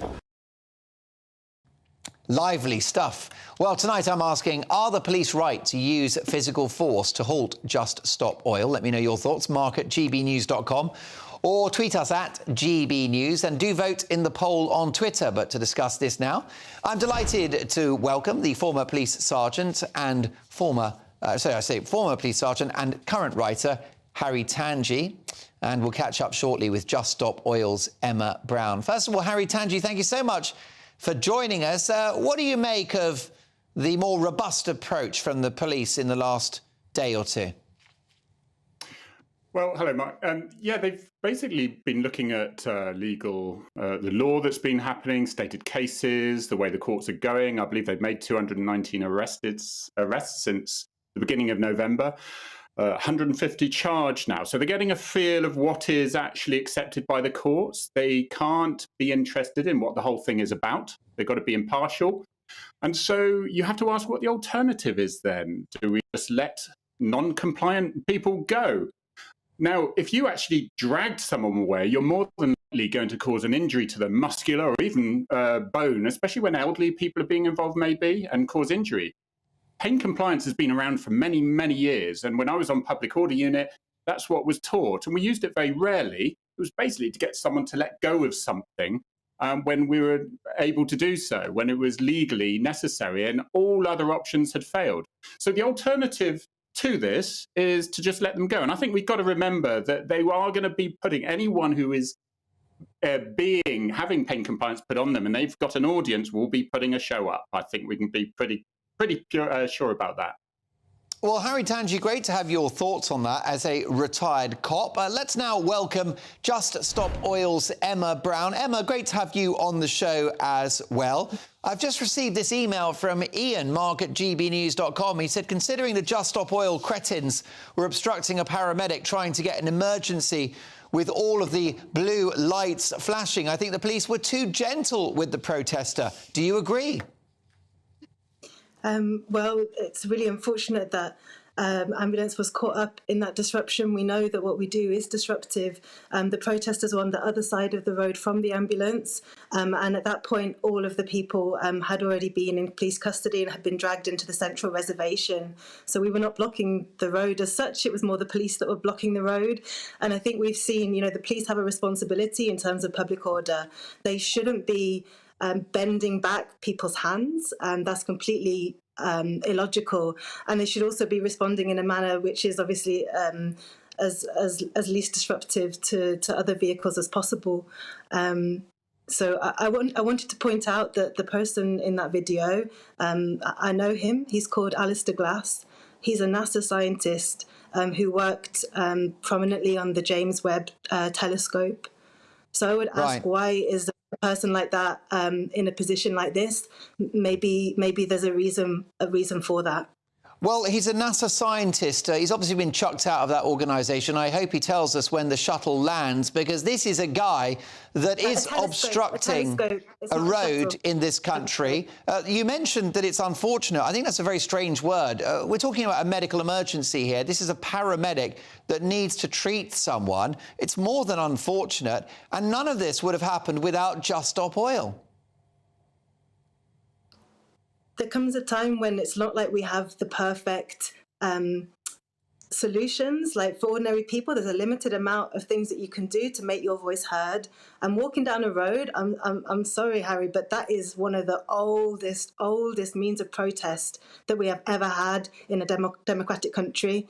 So it should be acceptable to walk down a road. And usually we do work with organisations to, we do try and get off the road if there is a blue light, and we've been doing these kind of protests for a very, very long time, and nobody has been hurt, and that is because we do try our very best. And in terms of those tactics working, though they do work, we've seen in the Netherlands that tactic of blocking I think it's the A12 for a month, and it's worked. Okay, Harry, politicians. That's something that they need to deal with the issue, because you can't arrest your way out of an environmental protest. OK, Emma. Harry Tanji, how far do you think the cops should go? They stick to the usual rules, and that is tried and tested. And thank you, Emma, for your advice on how they should be dealing with these disruptive people. But whatever you think about it, the police have had many, many years' experience and expertise on it, and have developed these skills to cause as few injuries as possible in the circumstances. And we have to deal with non-compliant people, and sometimes it looks slightly untidy. And the best bit about British policing, which you don't get in many other countries, it doesn't matter if he's a NASA scientist or the man next door. It doesn't matter who they are. If they're considered to be breaking the law and obstructing the highway or causing a criminal offence, then he's dealt with in the same way, as appropriately, justified, proportionately, all those things. And that's how it seems to have been done. All right. Lots of shouting and screaming. Okay. I'm not sure it's entirely necessary. Yeah, he was a NASA scientist. Now he's a space cadet. His hand, I don't know if you've seen the video. So his hand was bent back. Like, I can only bend back my hand this far. His hand was bent back. You should do yoga. This far. That is pain compliance, and I think that it doesn't matter what job you do, nobody should be dealt with in that way. That person was being then be compliant. There is that the law has been changed about every 5 minutes with this new Home Secretary. Doesn't hurt. There is procedure. The procedure is that the police lift each person, one person per limb and one behind the head, and that is how you get somebody who's not compliant. I used it for 30 years. I'm sorry, I used it for 30 years, Emma. 30 years. I was frontline. For 30 years, literally, you were on the fatal investigation team and the armed response team. That is not about peaceful protesters. No, I was armed response, and you attend incidents that aren't firearms incidents. But did this look like an armed response incident? Do you think it's acceptable for the police to harm and to cause pain to citizens? that are peaceful. He wasn't harmed. Okay, let Harry, briefly, Harry, if you could answer. I think, and that's it. I think the public should be, they should feel happy that we are the public. They're doing it in the most appropriate and justified properly. And just because the rest is putting back, I'm doing it now, and it's not really hurting, but it does get compliance. But if I shout and scream, it can look a lot worse. It can look a lot worse. Okay. The arm was bent back to here. All right, listen. Painful. You can't put your hand that far back, can you, Harry? There you go. It's been public. Well, okay, folks. With the injuries, time's up. We are teachers, we are librarians, we are NASA scientists, we are street cleaners, we are space cadets. We are the public. Okay, Harry. folks. Emma, listen. Emma, you've had your say. Yes or no, Emma? Is it acceptable if people die as a result of Just Stop Oil's actions? I can't. That is just. Yes or no? You're not. Is it acceptable that millions of people are going to die from these oil licenses? Is it acceptable that business as usual is killing millions of people? All right, folks. We are walking down a road. We are walking down a road. Emma, listen, always good to have you on the show. Thank you for your thoughts. Emma Brown from Just Stop Oil. Good on you for joining us. And also my thanks to Harry Tanji, former top police sergeant and now very successful writer. And I had no idea I was so bendy. Wait till Mrs. Dolan finds out. Now, who do you agree with? Are the police right to use physical force to remove Just Stop Oil? B says, yes, finally, they should have been doing that from the start instead of standing by and giving them cups of tea. Alex says if Just Stop Oil are obstructing the road, causing vandalism or trespassing, then of course the police should use force. Jim says, I don't agree with the way that Just Stop Oil go about their campaigning, but they're trying to highlight something important. There's no need to be heavy-handed with them. And your verdict is in. 94% agree that the police should use physical force. Coming up next, before 10 o'clock in Uncancelled, as a Tory minister says the government seems to have given up following a dismal King's speech. Has Rishi Sunak already conceded the next election? I'll be asking the fearless journalist Tom Bauer live in the studio. But next in the media buzz, as it's revealed, a third of kids go to school hungry, which is, of course, devastating. Is it the state's job to feed our kids? What do you think? Should the government be doing it or should families be doing it? My panel tuck into that one in 2 minutes' time.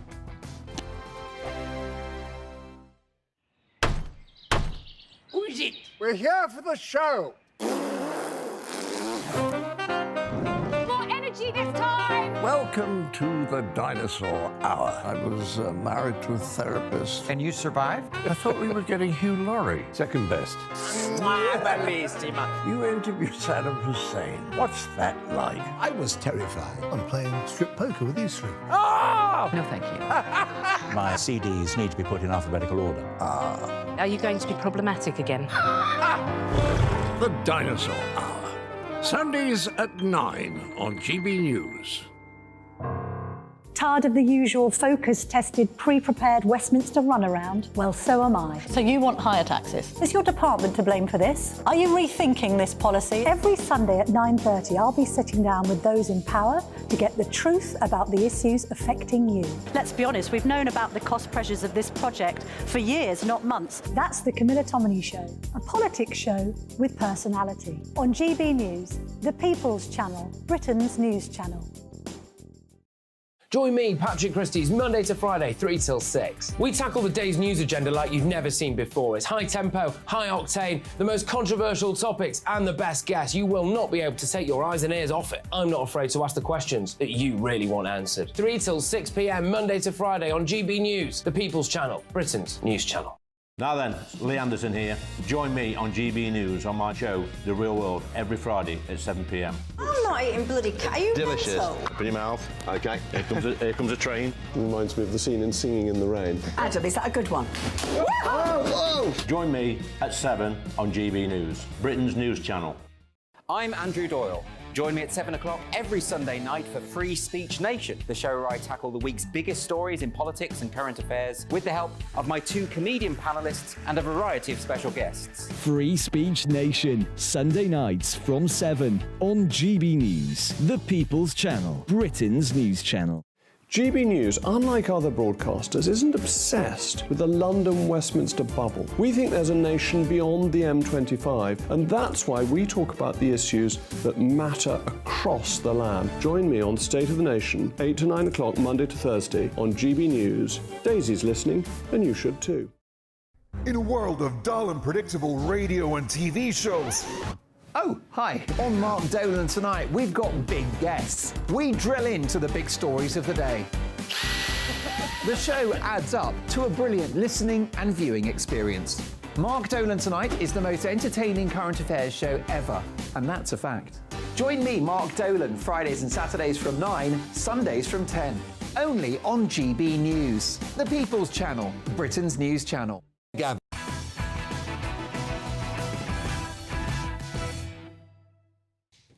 Well, that was a lively clash, wasn't it? Let's return now to tomorrow's news tonight in our media buzz once my pundits have settled down, Christine.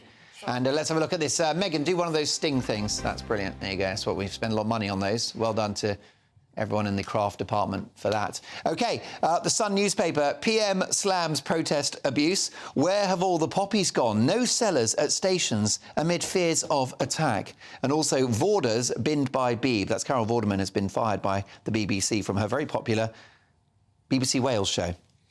OK, folks, next up we've got the Mail.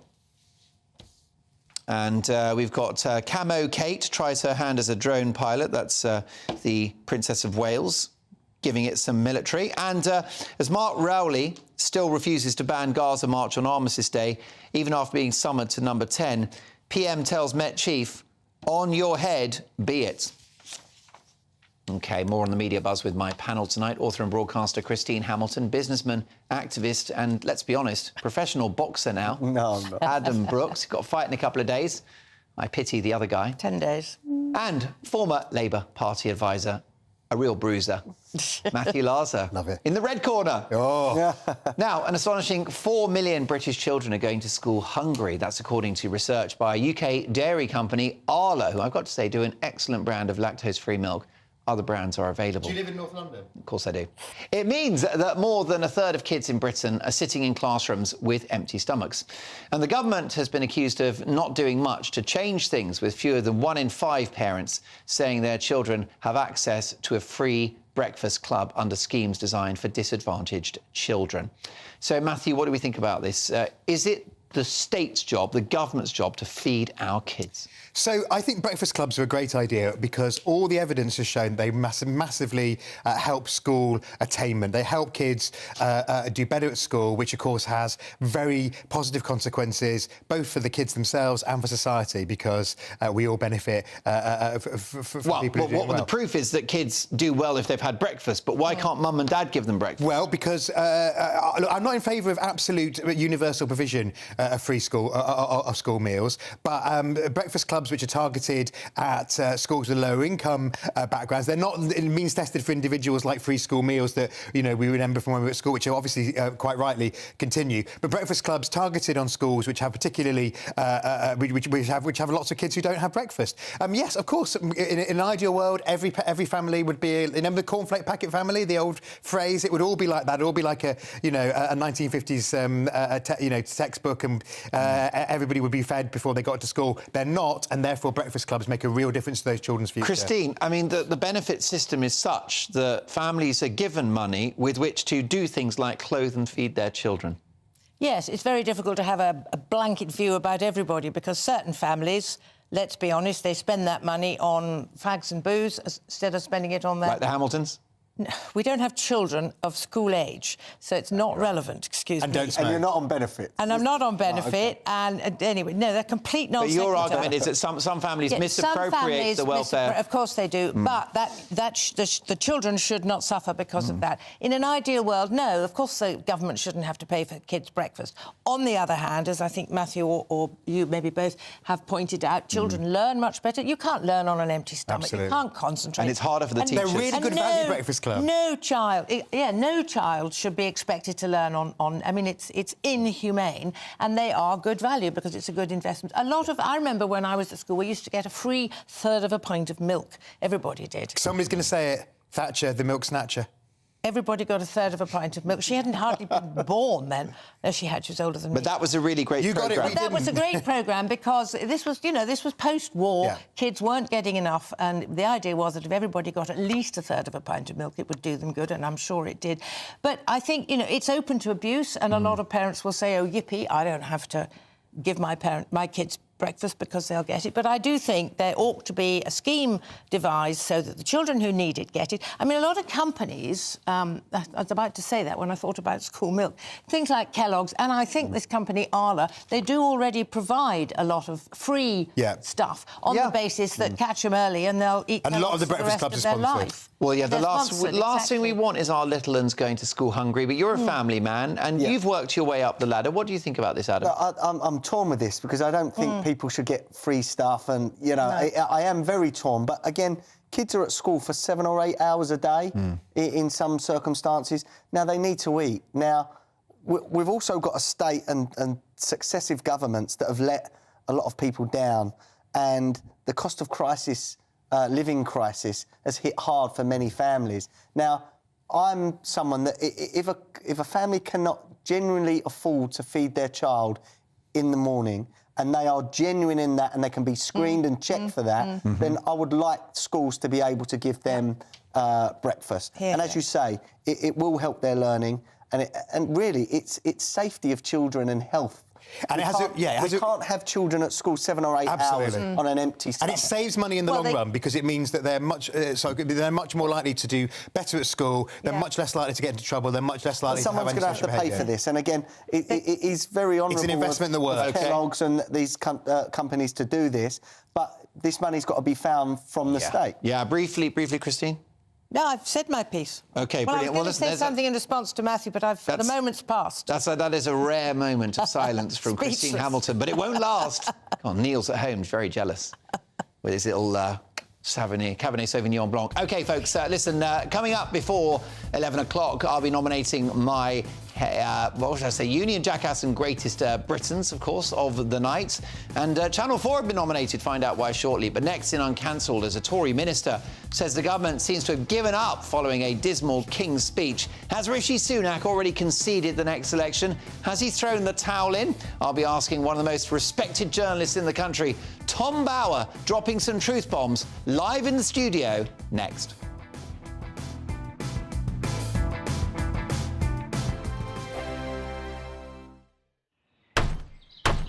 Who is it? We're here for the show.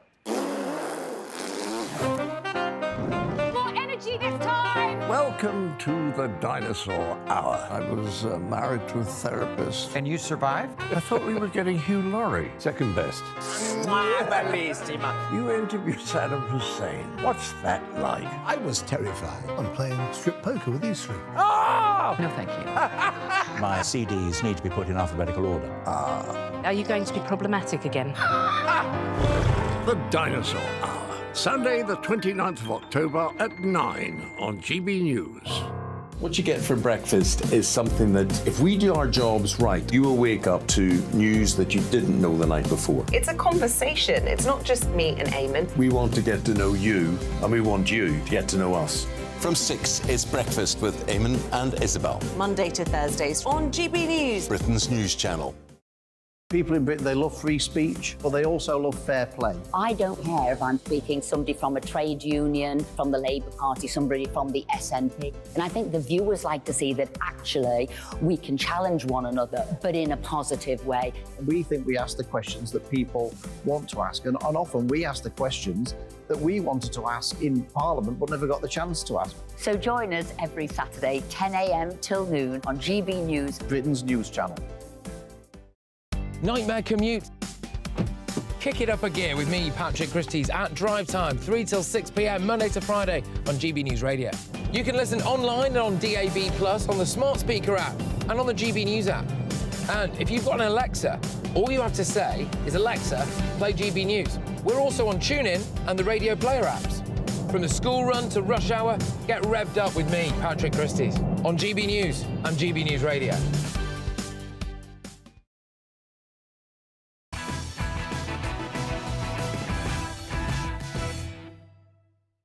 Well, in a developing story, Boris Johnson has attacked Rishi Sunak and says the Tories are drifting to defeat under his leadership. Nothing to rally behind, nothing.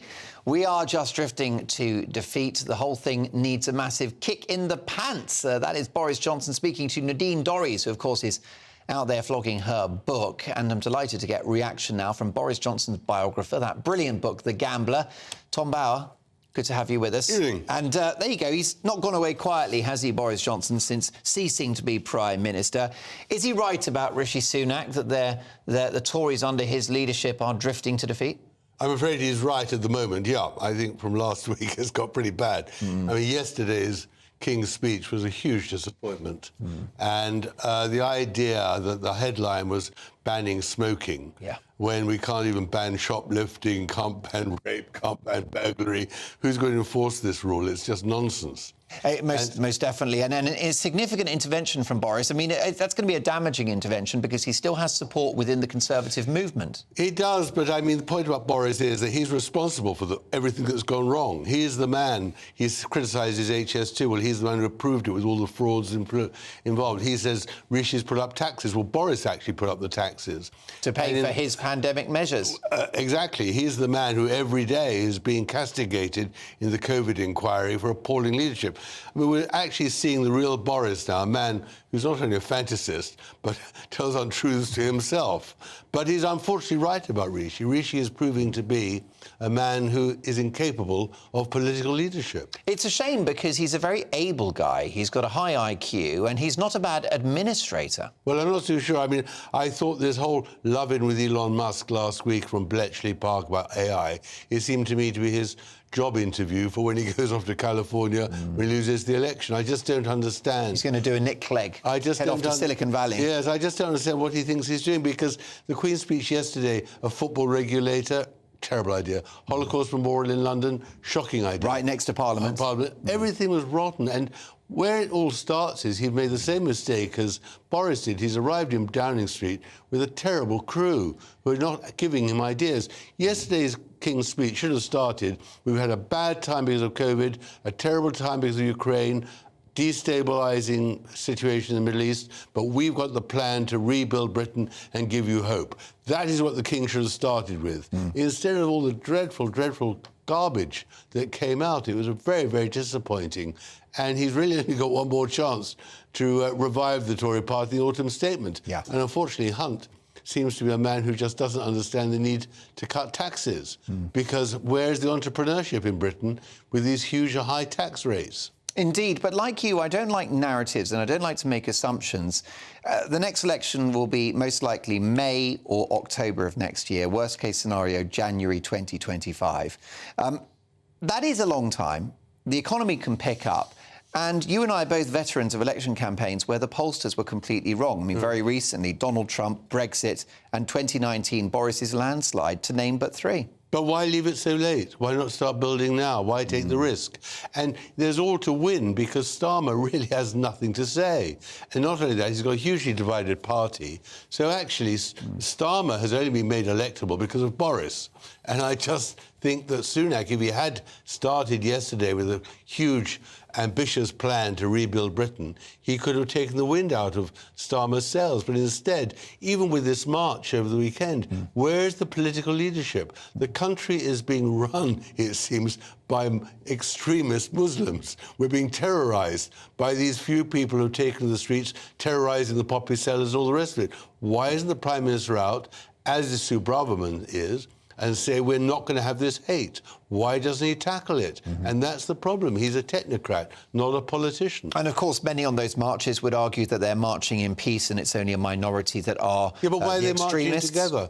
Why that has been a point I made. Why are the peaceniks marching with murderers, people who advocate murder? Because they're ignorant of history and Middle Eastern politics? No, they're not. They all are united, unfortunately, with the same anti-Semitism. No, really what's... But you can't say that everyone on the march is anti-Semitic. Oh, I can, because if you march with people who are saying death to Israel, kick the 7 million out from the river to the sea, well, either you support them or you don't. What about those marching for Gazan babies that are dying? They should, but they can go on a separate march. You don't need to march with the Nazis if you're opposed to the terrible things that were happening in Germany in the 20s. But if you march with the Nazis, then you identify with the Nazis. These people identify with Hamas. But let's take another point here, which seems to be really important. Rishi Sunak is not giving leadership. not only on the marches, but on the economy, on society, and all sorts of these issues. That is where I do fear that Boris is right. There's drift. He introduced the drift and the rottenness, but Rishi could have saved it by now. That is what we thought he might be able to do, but he's just failing, and that is where he's got literally days now.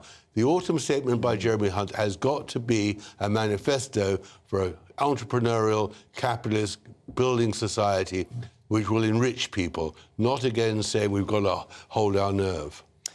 Percentage chance of Sunak turning this round before the next election and remaining Prime Minister for 5 years? I think there's a chance if he takes it with the autumn statement, but that's his last chance. And there is fiscal headroom, we've been told that. Well, yes, but he's got to take it. Right. But they're so cautious, and that's the problem. Two bank managers running the country. Bad bank managers. Tell you what. Not Nigel Farage's bank managers either. If only. I tell you what, his bank manager's about to get much busier, but that's just a vicious rumour. Tom? Jungle. Listen, we'll catch up really soon. Really enjoyed our debates on this show. My thanks to the legendary journalist, the brilliant Tom Bauer, whose books on Jeremy Corbyn and Meghan Markle and, of course, Tony Blair and others are out now. OK, folks, it's time now for Greatest Britain and Union Jackass. And who is your Greatest Britain, Christine? Well, this is a countercultural one. My Greatest Britain is the BBC for finally sacking Carol Vorderman and now on to Gary Lineker, but they've made a great start. So the BBC. OK, there you go. I can't disagree with that one. Adam, your Greatest Britain. My Greatest Britain is GBNews for expanding its broadcast into Europe. Well done. Bravo. There you go. How can we be that? Apparently you're very big in France, Adam. Thank you. Yeah. He looks quite French, Adam. There you go. Polo necks. Go and do some boxing matches in France. Matthew, how long have I got? OK, Matthew, you've got a big boxing match coming up. When is it? Adam. Me? Adam. Well, I've got to get this worked out. Next Friday, not this Friday, next Friday. Good luck. We'll be rooting. I'm fighting Rhino, the ex-UK gladiator, so it's going to be a tough test. Yeah, well, he's got thick skin, let me tell you. Really good luck with that one. You've got the horn, so that's all right. Thank you. Matthew, I've called you Adam all night. Your Greatest Britain. Absolutely. Even I'm forgetting who I am. Mine is the paramedic, the London paramedic, who today pleaded with both the police and Just Stop... the police who were protecting them and Just Stop Oil when they were stopping on Waterloo Bridge in London because they were preventing him getting an ill patient to Guy's Hospital. You know, and I live around the corner. That could have been... If I had a heart attack, that could have been me, but it could be anybody. And so good for him for standing up, a man doing his job. Brilliant stuff. Well, that is my Greatest Britain, so well done, Matthew, for an excellent nomination. I won! Yeah, rightly so. OK, how about Union Jackass, Christine? Well, it's a multiple nomination. It's all those who are desecrating the memory of our veterans by intimidating the present veterans, the people who, by various means, are intimidating, assaulting and insulting all those selfless volunteers who are giving up their time to sell poppies. So well said, anyone Christine. who's involved in that are my jackasses. Amen to that. OK, Adam, briefly, if you can. My jackass is Channel 4 for its grotesque advert for its climate change season. It's disgusting. Let's take a brief look at it, if we can. We're worried about our carbon footprint. But are those with power doing enough about their carbon skid mark? To change climate season, watch now on Channel 4. What a load of shit. OK, and finally, Matthew, your Union Jackass. Mine's nice and simple. As you and Tom were just discussing, Rishi Sunak... For his particularly weak King's speech that was delivered yesterday. In the cold light of today, it looks even thinner gruel than we thought, and it really is the last days of a failing government. Wishful thinking. Well, listen, folks, really enjoyed your company. I'm going to give it to Christine and those intimidating our wonderful poppy sellers. Headliners is next. I'm back tomorrow at 9. Thanks for your company. Good evening, it's Alex Burkill here again with your latest GB News weather forecast. Whilst there will be some clear and sunny spells through the next day or so, there will also be plenty of heavy and possibly thundery showers because low pressure across northern parts of the UK is dominating the weather, leading to a breezy and showery theme for many of us. As we go through this evening and overnight, showers across western parts of Scotland and Northern Ireland will become more widespread, filtering across many areas of England and Wales. Some of these could be heavy, possibly even thundery, but there will be some clear skies in between, especially across northeastern parts of Scotland. Here a touch of frost is quite likely, and even elsewhere a bit of a chilly start first thing on Thursday morning. Through the day itself, though, it is going to be a showery picture for many of us. The heaviest showers will be in places towards the west, exposed to the brisk winds, Also some hefty showers towards the far southeast as well. Likely to be driest across eastern areas and across central and northern Scotland, with some decent sunshine here, but temperatures a little on the low side. Highs around 8 or 9 Celsius, milder further south with highs around 11 or 12. Friday then gets off to a bit of a damp start across southern areas with some showery rain, but that clears away, and then we end up with a northerly wind. And in that northerly wind, we're going to see the most frequent showers across northern parts of Scotland, Northern Ireland, and perhaps fringing into western and eastern coasts. Elsewhere staying drier, and more dry weather to come as we go into the weekend before some wind and rain arrives later. Bye-bye. Coming next time on the Dinosaur Hour. Not only is cancel culture real, but it's so bad we're going to be studying it in 100 years. And when you think about it, it's like, really, no one's allowed to question this? But you, white, right, heteronormative. Are you going to be problematic again? The Dinosaur Hour with me, John Cleese. Sundays at 9 on GB News. In a world of dull and predictable radio and TV shows. Oh, hi. On Mark Dolan tonight, we've got big guests. We drill into the big stories of the day. The show adds up to a brilliant listening and viewing experience. Mark Dolan Tonight is the most entertaining current affairs show ever, and that's a fact. Join me, Mark Dolan, Fridays and Saturdays from 9, Sundays from 10. Only on GB News, the People's Channel, Britain's news channel. There's only 3 people you can trust in life. Your doctor, your lawyer, and your nana. I'm not sure. So join me, Nana Aquare, at 3 p.m. every Saturday and Sunday, where we discuss the biggest topics of the weekend. Be ready for battle. Could you be quiet? What is this? It's my new teeth. It's your new teeth. I don't bite. Well, not without a good reason. Always honest, always fun. Every weekend at 3 p.m. on GB News, the People's Channel, Britain's news channel. The Jubes & Co, we